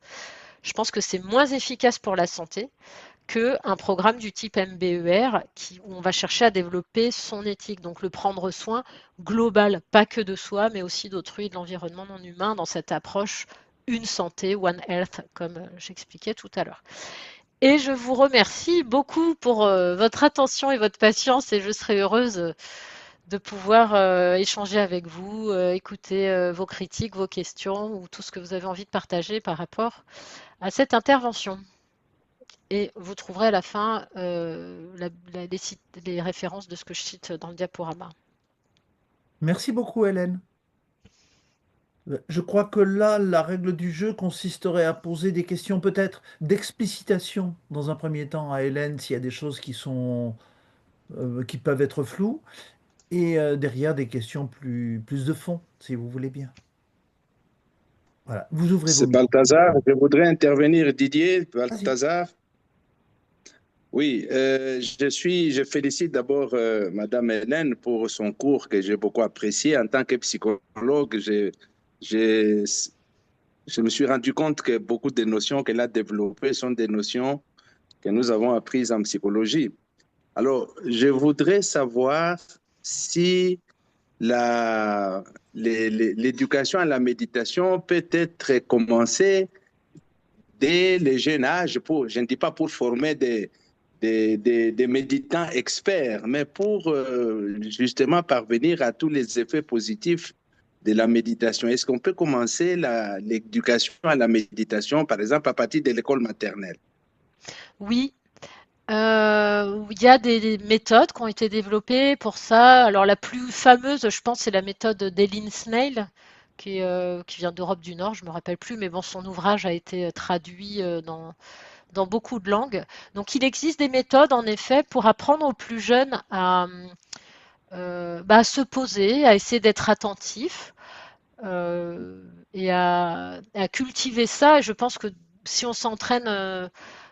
parce que comme ça agit sur le cœur des mécanismes cognitifs, effectivement, on peut faire l'hypothèse que plus on s'entraîne tôt, plus ça va être facile de développer ses compétences. Parce que si on commence à s'entraîner comme moi à l'âge adulte, les processus cognitifs, ils sont déjà bien ancrés, quoi.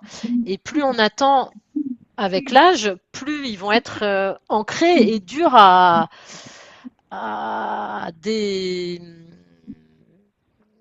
à transformer, on pourrait le dire comme ça. Donc oui, ça existe. Alors effectivement, ça va être des méditations plus ludiques, plus, plus light, avec beaucoup moins d'explications théoriques autour que dans MBER, par exemple, qui est un programme pour adultes. Et je pense que ça serait porteur, oui, surtout dans le monde d'aujourd'hui où il y a beaucoup d'écrans, de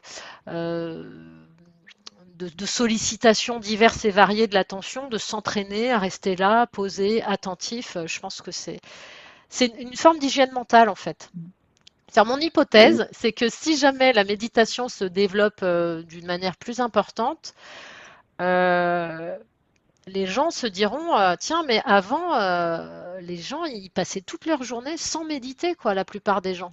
C'est-à-dire, ils étaient encrassés dans leur mental de réactif toute la journée, ils n'étaient pas là, ils étaient à moitié anxieux, à moitié endormis. Vous vous rendez compte? Un peu comme nous aujourd'hui, on pourrait dire mais vous vous rendez compte? Au Moyen-Âge, les gens se lavaient pas les dents.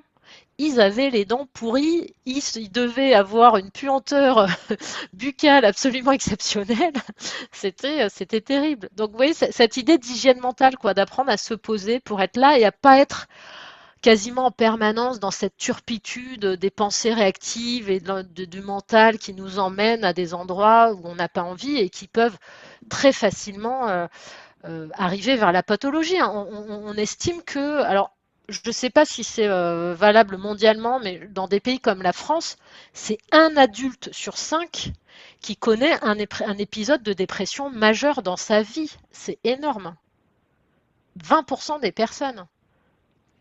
Donc, je veux dire, en termes de santé publique, d'ailleurs, Santé publique France met en avant la méditation de pleine conscience comme une des premières recommandations pour la santé mentale. Oui, oui. Donc oui, c'est une très bonne idée, cher Balthazar. Oui. Et puis, mais en ce qui concerne la perception des autres sur les personnes qui méditent, est-ce que quand vous commencez dans une société que, comme vous la décrivez là, vous commencez à beaucoup méditer, vous ne serez pas perçu comme un mystique, hein? Alors personnellement, ça m'arrive de faire des retraites, donc d'aller dans des endroits pour méditer toute la journée. Oui. Mais je fais pas ça tout le temps. La plupart du temps, j'ai un travail et d'autres choses à côté du travail aussi. Donc après, je pense que de toute façon, les représentations sociales, elles évoluent. Ah, juste attendez, je vais fermer la porte parce que j'entends mon fils qui revient de l'école. Ah, euh, Donc, donc, finalement, je crois bien qu'elle veut avoir l'argent dans sa main. Je ne sais pas ce qu'elle non, ça y est, je fait suis avec. là. Excusez-moi pour l'interlude. Je devais faire quelque chose de manière urgente. Donc, il y a beaucoup de représentations, en partie erronées et certaines négatives, sur la méditation. Donc, moi, quand j'allais dans les colloques parler de méditation et tout ça, j'ai eu toutes sortes de... Par exemple, dans l'éducation nationale en France, c'est quasiment un tabou parler de méditation. Alors que côté santé publique, le ministère de la Santé, il recommande ça, parce qu'il sait qu'il y a des preuves et que maintenant il y a des formes laïques et tout. Mais côté ministère de l'Éducation nationale, qui sont beaucoup moins sensibles à tout ce qui est preuves scientifiques et tout, eux, ils sont dans des idéologies qui sont complètement dépassées. Bon, voilà, je veux dire, il n'y a pas, sans aller jusqu'à être pris pour un mystique, oui, c'est souvent associé au côté secte, au côté choses comme ça. En tout cas, en France, beaucoup moins aux États-Unis, par exemple, mais bon, ils n'ont pas du tout la même notion de laïcité aux États-Unis qu'en France. Donc, oui, des représentations, il y en a. Il est possible qu'elles évoluent avec le temps, ça risque de prendre du temps. Euh, voilà, mais il y a aussi des représentations positives, en fait. Ça dépend vraiment des personnes, de leur expérience. Aujourd'hui, il y a quand même beaucoup de reportages sur la méditation. Il y a surtout une masse de données scientifiques quand même assez énorme et il y en a tous les jours qui sortent. C'est exponentiel, les données scientifiques sur la méditation. Donc, voilà. Juste un témoignage pour aller dans le sens que dit Hélène et la question posée par Balthazar. Il y a 8 ans, dans un des colloques formés au Monde de demain, Une des collègues invitées avait fait faire une expérience de méditation de pleine conscience avec un verre d'eau en amphi. Je crois que tu étais là, Hélène, d'ailleurs. Oui, je m'en rappelle, comment elle s'appelle C'était cette collègue? Céline Montero. Ah, c'était elle? Il n'y avait pas aussi Ah oui, il y avait. Oui, oui, t'as raison. Ça y est, moi de aussi, Clermont-Ferrand, là, j'ai voilà, plus c'est son ça. nom. Je l'ai sur Ouais, le bout de la langue. voilà. C'était elle plutôt, Oui, non? c'était Céline qui l'avait fait, mais c'était la Ah, collègue qui l'avait enfin, initié au début. hmm. Et les gens du rectorat m'avaient dit, mais Didier, c'est quand même pas bien rigoureux tout ça, c'est pas bien sérieux de faire ça dans un colloque scientifique. Pour 2 ans après le mettre en place dans les écoles en grande difficulté. Eh ouais. Parce que c'est ça aussi, c'est que ça, c'est une méthode quand même très efficace sur un certain nombre de compétences psychosociales et que l'éducation nationale, elle propose pas grand-chose à la place ou des choses qui sont efficaces. Alors après, c'est important qu'il y ait du personnel qui soit formé, Ouais. qui soit, enfin voilà. Mais moi, j'ai fait une intervention au rectorat de Limoges, ça devait être en 2018-2019. Il y avait un petit groupe de 20 personnes qui a fait des super feedbacks, hein. Parce que dans l'éducation nationale, il y en a beaucoup des profs qui sont allés rechercher ce type de technique, se former pour eux-mêmes, qui font des choses, mais parfois malheureusement en catimini parce que euh, le, le proviseur n'est pas forcément ouvert à ce genre de choses, l'inspecteur n'en parlons pas, et là ça dépend vraiment des personnes. Moi, il y a une proviseure qui m'a fait intervenir dans son collège pour former tous les personnels qui le voulaient. Il y a 18% du personnel qui s'est inscrit au cours de méditation, parce que c'était une école promotrice de santé qui voulait vraiment avoir des actions efficaces dans ce domaine. Alors, c'était pas la seule approche qu'ils avaient, hein. Il y avait aussi des choses autour du yoga, des réflexes archaïques, ils essayaient un certain nombre de choses. Mais oui. Djibril? Merci pour la parole. Merci, prof. Hélène, pour votre exposé si éloquent, mais on a perdu quelques minutes là au début, on s'embrouillait, on ne savait pas s'il fallait méditer, s'il fallait chercher les sons. Bon, quand même, on a compris après. Je voudrais solliciter votre conseil en termes d'expérience. Comment faire l'argument? Parce qu'on est face, comme l'a dit le professeur Balthazar, on a affaire à des représentations parfois compliquées, surtout sur le plan légal. Comment est-ce que vous faites l'argument pour justifier l'introduction de la méditation en milieu scolaire? Quel est Alors, l'argument que vous utilisez souvent? Alors moi, le milieu scolaire, pour le moment, j'ai mis entre parenthèses, hein. J'ai mis en stand-by parce que ça s'est redurci à nouveau récemment en France. Il y a eu des circulaires qui sont passées où voilà, alors surtout dans le primaire, c'est pas le cas dans le secondaire, mais dans le primaire, il y a eu des circulaires où ils ont dit méditation, alors c'était quoi? Méditation, sophrologie, yoga. Voilà, on ne veut pas en entendre parler à l'école primaire. Alors qu'à côté de ça, il y a le kit empathie qui est sorti par l'éducation nationale, dans lequel on trouve des méditations et des exercices de yoga, du pranayama notamment, qui sont pas appelés comme ça. C'est pas écrit méditation, mais c'est de la méditation. Donc c'est une espèce d'hypocrisie où d'un côté, ils font un kit avec des pratiques où dedans il y a de la méditation, et de l'autre côté, ils envoient des circulaires pour dire ah, il faut pas laisser rentrer la méditation dans les écoles et tout ça.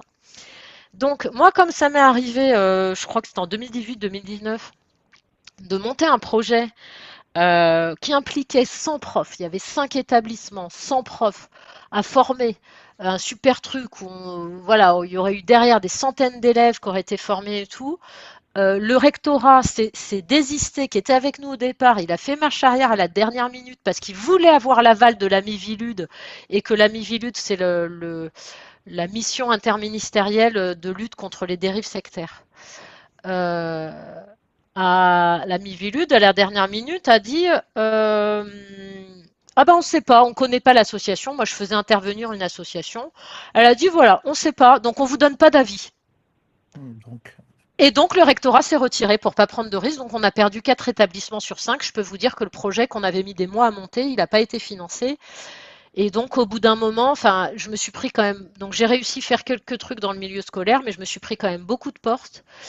Et du coup, pour le moment, j'ai mis en stand-by. Et du côté des adultes, c'est beaucoup plus facile. Donc j'ai inclus par exemple le programme MBER dans le master, la mention 4 du master MEF dont je suis responsable, dans le module d'éthique.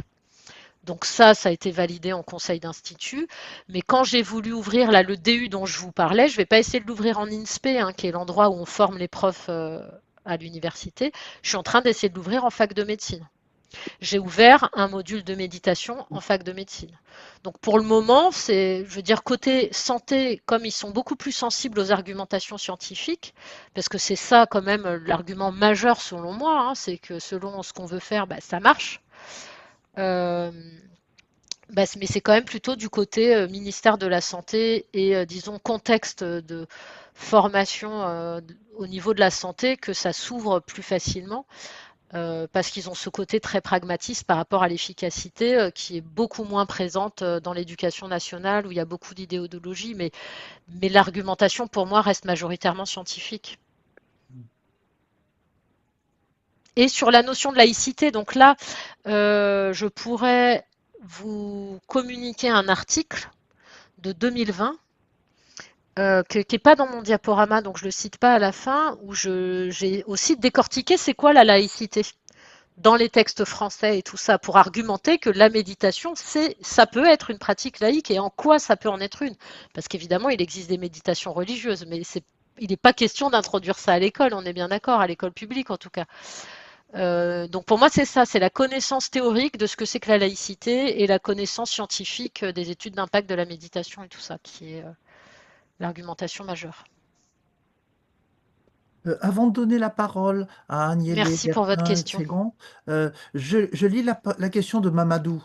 Quelle est la place de la méditation face à une pluralité de croyances? Pour moi, la méditation, un des effets attendus de la méditation, c'est de sortir de toute forme de croyance. Donc, ça ne vous empêchera pas d'avoir une expérience de connexion à un Dieu si c'est ça qui est dans votre système de croyance actuel. C'est pas un truc qui va enlever une forme de foi religieuse si vous en avez une. Mais ça permet d'être plus dans l'expérience que dans la représentation de l'expérience ou dans la croyance. Donc pour moi, c'est potentiellement, en tout cas les formes laïques de méditation sont potentiellement compatibles avec tout type de croyances.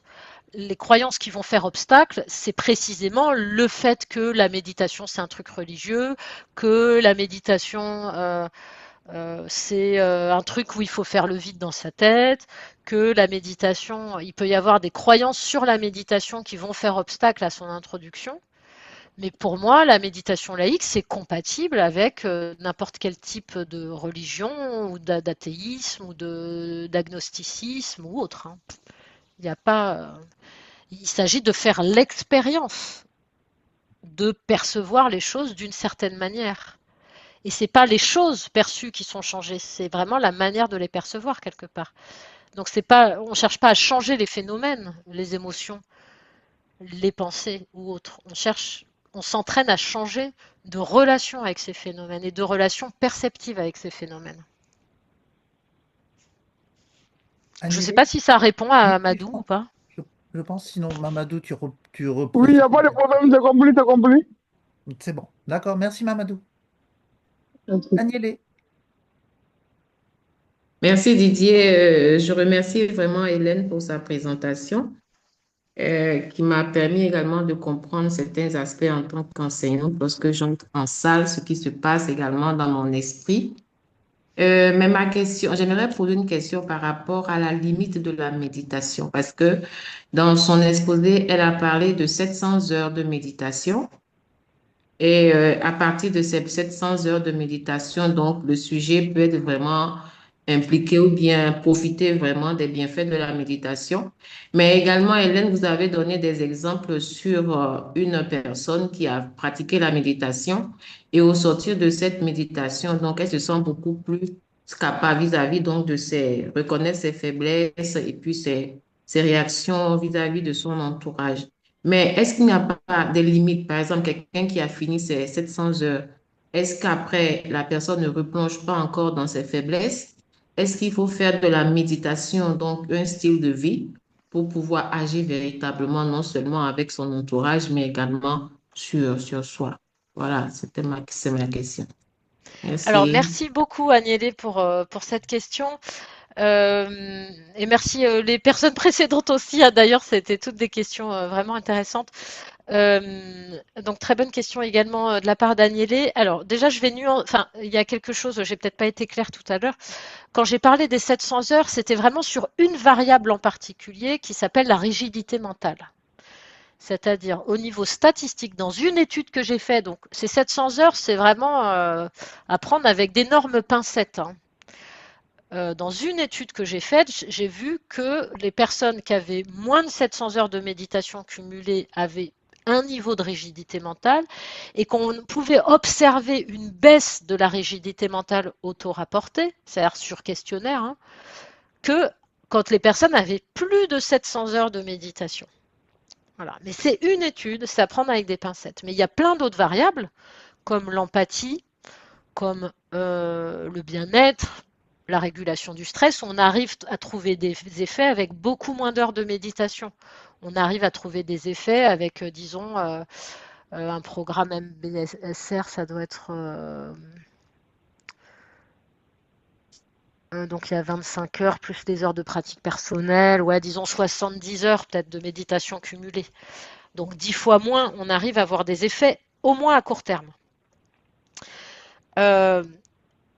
Donc ça, c'était juste pour rectifier un aspect de votre question. Et donc, les études que je vous ai montrées, moi, que j'ai faites, c'est des études où on a regardé l'effet à court terme, après 25 heures uniquement, plus l'entraînement personnel, c'est-à-dire, oui, environ 50 heures, 70 heures en tout cumulé peut-être. Il faudrait juste couper le... Oh, pardon. Excuse-moi, Hélène, j'ai coupé ton son. Euh, je me... je- Voilà, je m'étais trompé. Ouais. Donc, je ne sais pas ce que vous avez entendu ou pas du coup. Je voulais juste rectifier sur le fait que on trouvait des effets à court terme avec un entraînement beaucoup plus court de méditation, peut-être 10 fois inférieur, dans les 50-70 heures de méditation, comme un programme comme MBER ou MBSR. On voit des effets sur le bien-être, l'empathie ou autre après ce temps court. Maintenant, il y a peu d'études qui étudient d'un point de vue longitudinal, à moyen terme, à long terme. Il y en a beaucoup moins des études malheureusement. Donc, en tout cas, vous soulevez un point quand vous posez la question en termes de style de vie, c'est le rôle de la méditation formelle par rapport à la méditation informelle. Donc la méditation formelle, c'est ce qu'on a essayé de faire tout à l'heure pendant 2 minutes, c'est-à-dire on se pose et on s'entraîne. Par exemple, je m'entraîne à être consciente de mon souffle. Donc je vais faire ça par exemple 10 minutes. Puis je vais voir que pendant 10 minutes, mon esprit il va, il vient, j'essaye de le ramener sur la respiration. Okay. Ça, c'est la méditation formelle. C'est-à-dire que c'est cadré dans le temps, on fait que ça. Enfin, en tout cas, on se dégage un moment pour s'entraîner à ça. On va le faire, par exemple, là, comme sur la photo, assis sur un zafou ou sur une chaise, peu importe. Et puis, il y a la méditation informelle qu'on apprend aussi dans les programmes courts, qui est comment être présent quand on agit, quand on parle. Par exemple, quand on se brosse les dents, on essaye d'être conscient des sensations corporelles, des choses comme ça, dans le quotidien.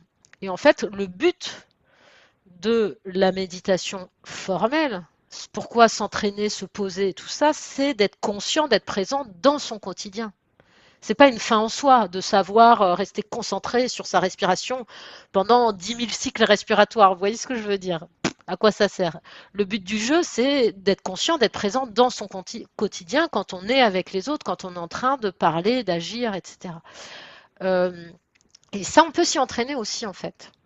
Donc c'est en ça que ça peut devenir une forme de style de vie, c'est quand dans son quotidien, on se rappelle, tiens, par exemple, il y a des rappels spontanés quand, par exemple, on fait tomber quelque chose, ou on se cogne dans un meuble sans faire exprès, ou alors on va à la cuisine chercher quelque chose, on arrive, on se rappelle plus ce qu'on est parti chercher. Ça, c'est des indicateurs qu'on était en mode, mental inconscient, qu'on n'était pas là.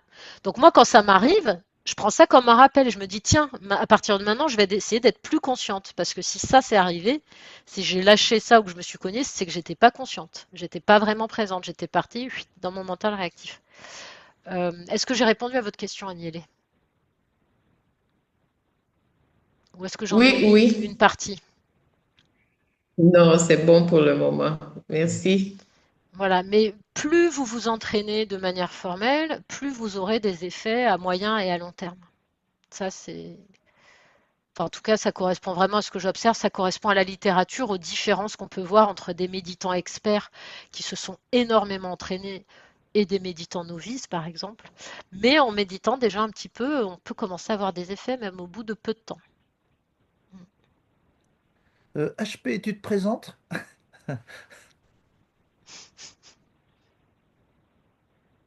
Tu ouvres ton micro, n'hésite. HP, on vous écoute. T'as Mais oublié, vous avez votre micro fermé. t'as ton Il micro faudrait... fermé. Je t'ai fait réactiver ton micro, mais... Bon, Sébastien, prends-la en attendant qu'HP se réveille. Sébastien, à toi de jouer. Oui, bonsoir. Merci Hélène pour la présentation. Alors moi j'ai une question qui me taraude quand j'écoute ta présentation, c'est que même si je comprends l'intérêt de la méditation pour développer des compétences, tout l'ensemble de compétences dont tu as parlé, j'ai quand même une lecture, j'ai la lecture de la méditation comme étant une approche anthropocentrée et j'arrive pas à saisir comment tu fais pour que la méditation, elle participe à une ouverture pour permettre aux praticiens, enfin aux gens qui pratiquent, de s'ouvrir et d'aller vers un engagement pour une transformation sociétale en lien avec les problématiques environnementales. Je sais pas si tu Alors, comprends. oui, si, je crois que je comprends. Ben, c'est déjà dans le souhait de contribution éthique, par exemple, le fait de souhaiter que ce qui va se passer soit bon pour soi, autrui et l'environnement non humain. Oui. Ça entraîne à inclure dans sa cognition que, tiens, on veut le bien aussi pour ce qui est pas humain, donc ce qui est animal, ce qui est naturel, même ce qui est, pourquoi pas, des objets, hein. Il y a des études qui étayent le fait que prendre soin des objets, c'est aussi une manière de prendre soin de l'environnement, parce qu'on va moins polluer, on va moins participer à la surconsommation, à l'épuisement des ressources, etc. Donc rien que ce souhait-là, il permet d'inclure ça dans sa réalité d'une intention du prendre soin. Et puis plus concrètement, donc là j'ai une série de témoignages que j'ai pas sous la main, mais dans la dernière journée du programme MBER, et c'est pareil dans MBSR, hein, d'ailleurs comme je me suis inspirée de ce programme-là, on fait une journée en silence dans la nature, avec des pratiques en intérieur et des pratiques en extérieur. Et dans les pratiques en extérieur, alors en silence, ça veut dire que l'intervenant, il donne des consignes, mais que les personnes sont en silence toute la journée et qu'elles ne parlent qu'à la fin de la journée dans un moment de débriefing. Eh ben, je peux donner deux exemples par rapport à ça. Alors, une qui est plus par rapport à la journée et l'autre par rapport à ce qu'on fait à la deuxième séance. Dans cette journée-là, donc on fait des pratiques même physiques dans la nature, un peu de tai chi, de qigong, de choses comme ça, des mouvements dans la nature, où on fait aussi des pratiques de gratitude dans la nature en lien avec la perception. Par exemple, le fait de percevoir intensément tout ce qu'on voit, tout ce qu'on entend, tout ce qu'on ressent, et d'exprimer de ressentir des formes de gratitude par rapport à ça.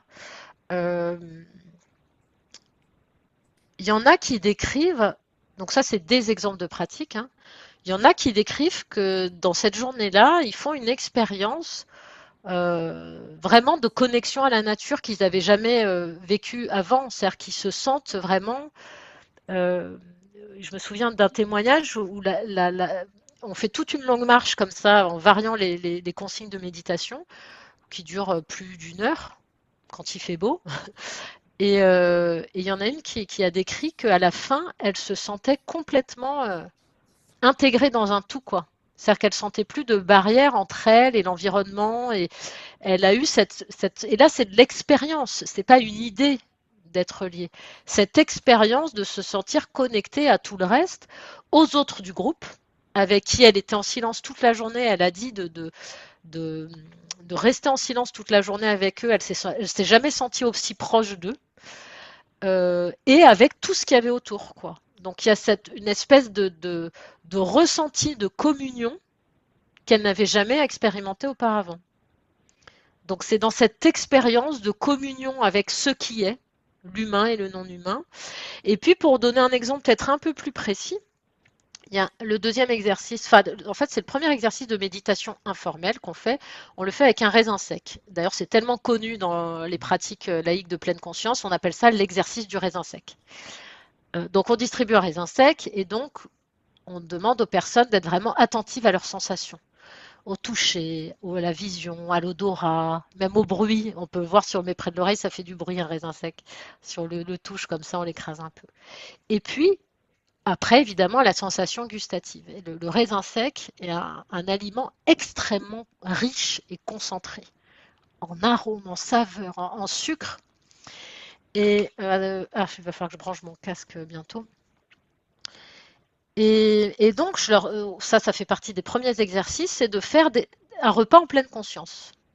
De faire un repas une fois par semaine, entièrement, en étant vraiment concentré, attentif à ce qu'on mange. Voilà. Et ressentir du coup ce qu'on mange et qu'est-ce que ça nous fait de manger comme ça. Et ben, j'ai eu plusieurs témoignages. Donc il n'y a aucune éducation à la nutrition, à l'alimentation, rien du tout. C'est juste sentir ce qu'on mange. Il y en a plusieurs qui m'ont fait des témoignages en me disant j'ai arrêté de manger grâce à les sucrés. Juste parce que je ressentais que c'était pas bon pour moi. Que avant je le mangeais, j'avais l'impression que c'était bon, mais maintenant j'arrive plus. Il y en a un qui a dit j'ai découvert le rayon fruits et légumes du supermarché. Avant je prenais que des trucs en conserve et tout. Voilà, c'est-à-dire qu'ils ont régulé comme ça leur alimentation. Et ça a des impacts environnementaux, évidemment. Par exemple, la réduction de l'alimentation industrielle. C'est en lien aussi avec l'environnement. C'est un comportement de consommation qui est lié aussi à des problématiques de développement durable et autres. Et rien qu'en sentant, en fait. Et par exemple, la pleine conscience, c'est utilisé aussi pour l'arrêt du tabac. La consigne, c'est simple, hein, fumer en pleine conscience. À force, quand vous percevez vraiment le goût, etc., il y a un ressenti accru que c'est pas bon pour soi, en fait. C'est une forme de poison. Donc les gens s'arrêtent de fumer rien qu'en étant conscients de ce que c'est que de fumer et ce que ça fait de fumer. Et donc cette conscience-là, avec en plus tout l'entraînement sur l'intention et tout ça, elle permet de développer comme ça une attention à des choses, y compris environnementales, pas seulement, auxquelles on n'aurait pas prêté attention ou qu'on n'aurait pas ressenti autrement. C'est une forme d'éducation par le sensible qui change le rapport au monde. Exactement. Tout à fait, c'est ça. Ça passe vraiment par le sensible. Alors, ce qu'il y a, c'est qu'en plus, dans le programme MBER, on lie ça à une réflexion sur l'interdépendance et tout ça et tout ça. Il y a les deux aspects qui sont combinés. Ok, merci. Pour relayer avec la plaisir. parole, juste avant de repasser à HP, pour relayer la parole de Sébastien, avec qui on est très proche sur le plan intellectuel, la différence entre méditation et immersion. Parce que dans une immersion, j'avais l'impression qu'on se mettait à la disposition du monde extérieur, que ce soit une immersion en nature ou d'ailleurs autre. Alors que quand on est en méditation, j'avais l'impression qu'on se recentrait plus sur soi-même. C'est une bêtise en fait. En fait, il y a vraiment plein de formes de méditation différentes. Il y a des formes qui ont été développées vraiment. Alors, c'est pas quelque chose que j'emploie spécifiquement dans MBR spécialement, mais il y en a qui sont vraiment uniquement dédiées à développer la connexion à l'environnement, l'action environnementale, etc., etc. Puisqu'on peut mettre des contenus dans la méditation. Mais en plus, ce qui est important de comprendre, c'est que, il y a deux aspects dans ce que tu dis. Il y a le fait que l'immersion, c'est une expérience. Mais ça ne va pas modifier le cœur de tes mécanismes cognitifs. Qu'est-ce qui se passe quand tu reviens dans ton quotidien, que tu n'es plus en immersion? Tu vas avoir à nouveau le mental réactif qui vient, ce qu'on appelle vulgairement dans les pratiques de pleine conscience, le pilote automatique. Qui fait que quand tu interagis avec les autres, quand tu vas au supermarché, tu n'es pas là en fait. Tu es à moitié dans tes ruminations mentales et tout. Alors que si, quand tu interagis avec les autres et quand tu vas au supermarché, bon, pour prendre ces deux exemples, peut-être déjà tu vas plus au supermarché, j'en sais rien. Tu es là, tu vas peut-être être plus attentif à tiens, ça, j'allais acheter ce produit, est-ce que ça correspond à mes valeurs? Est-ce que c'est quelque chose que j'ai vraiment envie d'avoir chez moi, de mettre dans mon corps? Est-ce que, tiens, ce produit-là, d'où il vient, comment il a été fabriqué? Tu vois, ça développe une sensibilité, aussi une attention, une disponibilité. Et cette disponibilité, en fait, tu n'es pas disponible à l'extérieur si tu n'es pas disponible à toi. C'est pour ça que tu peux avoir l'impression que c'est un truc centré sur soi, etc. Mais c'est ce qui est avancé dans MBER, c'est que prendre soin de soi est nécessaire pour prendre soin d'autrui et de l'environnement. C'est comme dans l'avion, je veux dire, s'il y a un problème d'oxygène, la consigne de base, c'est tu te mets ton masque à toi et après tu aides les autres à mettre leur masque. Parce que si tu mets le masque à l'autre d'abord et que toi, de toute façon, tu es en train de suffoquer, s'il faut, tu vas arriver à rien du tout à la fin. Et personne n'aura son masque. Donc c'est... mais le prendre soin de soi, et c'est ça la grosse différence avec les approches de méditation de pleine conscience type MBSR qui ont été les premières à être vulgarisées, c'est qu'elles sont centrées sur un objectif de santé personnelle. Là, c'est pas l'objectif. La santé personnelle et le bien-être personnel est un moyen au service d'une finalité plus vaste, qui est de prendre soin aussi d'autrui et de l'environnement non humain. Non, je suis bien d'accord. Et pas l'un au détriment de l'autre. On redonne la parole à HP parce qu'il ne nous reste plus que 3 minutes officiellement. Tu avais allumé ton micro, vas-y, présente-toi. Tu peux parler, HP. Il a peut-être un problème de micro. Bon, si tu as un problème de micro, pose ta question dans le chat et on redonne la parole à Fadila qui avait posé sa question dans le chat. Pose-la là directement, Fadila.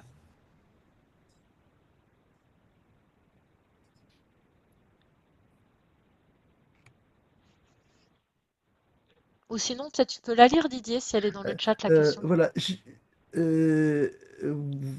Alors sa question, c'est la formation à la méditation n'est-elle pas impérative pour un résultat efficace auprès des bénéficiaires? Je leur dis, la formation n'est-elle pas impérative pour un résultat efficace auprès des bénéficiaires? En fait, alors, je ne suis pas sûre si la question porte sur la formation des instructeurs de méditation. Oui, elle l'est, à mon avis. Et d'ailleurs, ça me fait penser à un complément par rapport à la question d'Agnélé tout à l'heure. Il me semblait bien que j'avais oublié quelque chose. Elle parlait des limites. C'est un point que je n'ai pas abordé et qui est quand même utile à connaître. C'est qu'il y a des études qui sortent pour dire les effets négatifs de la méditation. Qui, de mon point de vue, ne sont pas des effets négatifs, ce sont des effets qu'on pourrait décemment attendre. Ces effets, ils sont de l'ordre des émotions. Il y a des émotions désagréables qui arrivent, par exemple. Ou alors les gens, ils méditent, ils se mettent à se rappeler d'émotions traumatiques. Mais ça, particulièrement avec les méditations qui sont basées sur l'insight. Et donc, c'est documenté comme des effets négatifs de la méditation, parce que les gens, ils croient que la méditation, ça doit être qu'on se sent bien, on se sent détendu, etc. Non. La méditation, c'est fait pour connaître notre propre subjectivité, pour mieux se voir. Et nos expériences traumatiques et nos émotions désagréables font partie de notre subjectivité. Donc, le fait qu'il puisse y avoir des moments où on médite et ce genre de choses émergent, c'est normal, mais voilà, ça c'est perçu par certains comme des limites de la méditation. Et là où c'est important que des personnes qui enseignent la méditation soient correctement formées, c'est qu'il y a des risques à méditer pour certains profils psychologiques. Par exemple, les personnes qui sont sujettes aux bouffées délirantes aiguës, les personnes qui sont sujettes à la dissociation, particulièrement, c'est contre-indiqué pour elles. Donc, dans certains cas, notamment pathologiques, la méditation peut être contre-indiquée parce qu'elle peut trop déstabiliser la personne. La dissociation, c'est un mécanisme de protection, de dissociation entre le corps et l'esprit. Et la méditation, c'est le contraire. Donc, c'est des personnes qui ne sont pas prêtes psychologiquement à ça. Et ça risque de les faire se sentir en danger parce qu'elles ne sont pas assez guéries de leurs troubles dissociatifs, par exemple. Donc, et ça, c'est important à connaître et d'être formé pour tous ces contours et ces contextes de la méditation qui, quand on n'est pas psychologue ou psychiatre, devraient s'adresser à des problèmes qui n'ont pas à des personnes, pardon, qui n'ont pas de problème psychopathologique. Je te lis la deuxième partie de la question de Fadila. C'était la méditation peut-elle être utilisée pour canaliser un enfant hyperactif? Alors oui, et j'avais vu des études, des méta-analyses qui montrent que, étonnamment, la méditation est plus efficace chez les adultes hyperactifs que chez les enfants hyperactifs. Et je ne sais pas l'expliquer. Ah, d'accord. Peut-être que les adultes hyperactifs ont un degré de motivation pour essayer de résoudre ce problème ou ce fonctionnement, on va dire, plus important que des enfants qui vont même pas essayer. Je ne sais pas, je n'ai pas la réponse. Mais voilà, c'est vraisemblablement plus efficace auprès des adultes hyperactifs. Mais oui, il y a des protocoles pour ça. Je crois qu'il y a même des programmes de méditation qui sont dédiés à ça. Oui, c'est ça. Je te pose une dernière question. Quel lien peut-on faire entre l'éducation à la méditation et l'éducation au développement durable? Là, la question est très générale. Alors, le lien, il peut être fait s'il est, comme je le disais, explicite, soit dans les pratiques, comme je répondais tout à l'heure à Sébastien, soit parce qu'il y a des pratiques spécifiques qui sont mobilisées pour le côté éducation au développement durable, soit parce qu'il y a des contenus qui sont mobilisés pour amener cette intention-là.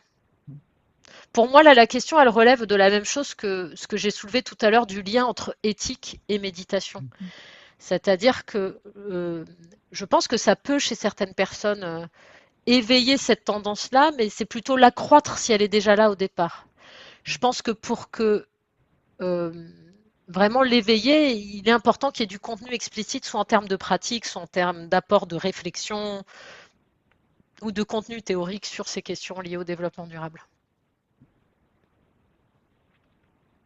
On a un peu dépassé le temps. Tu nous en excuseras, Hélène?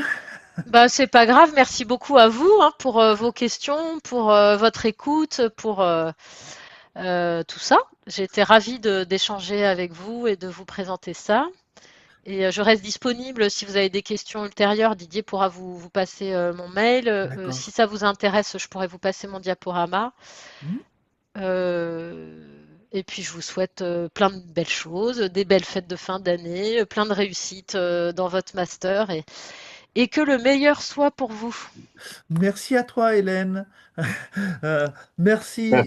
Merci à tous pour votre attention. On renouvelle à Hélène un grand merci. Oui, on est preneur du diaporama. De façon à pouvoir revoir les choses. Et effectivement, l'enregistrement sera remis à votre disposition comme d'habitude, bien sûr. Encore merci Hélène, et je te recontacterai pour des problèmes connexes, mais sans obligation de répondre oui. Nous sommes bien d'accord. Ça marche. Bon, merci à toi Didier pour cette organisation. Merci à toi surtout Hélène. Encore merci, à bientôt. À bientôt. Au revoir. Au revoir à tous. Au revoir. Au revoir à tous. Merci beaucoup Hélène. Merci Hélène. Avec grand plaisir. Au revoir. Merci Hélène. Au revoir. Au revoir Hélène. Au revoir et merci Hélène. Au revoir. Merci. Au revoir Hélène. Au revoir Hélène. Merci beaucoup. Merci pour votre disponibilité. Au revoir Hélène. Au revoir Merci à vous. Bonsoir.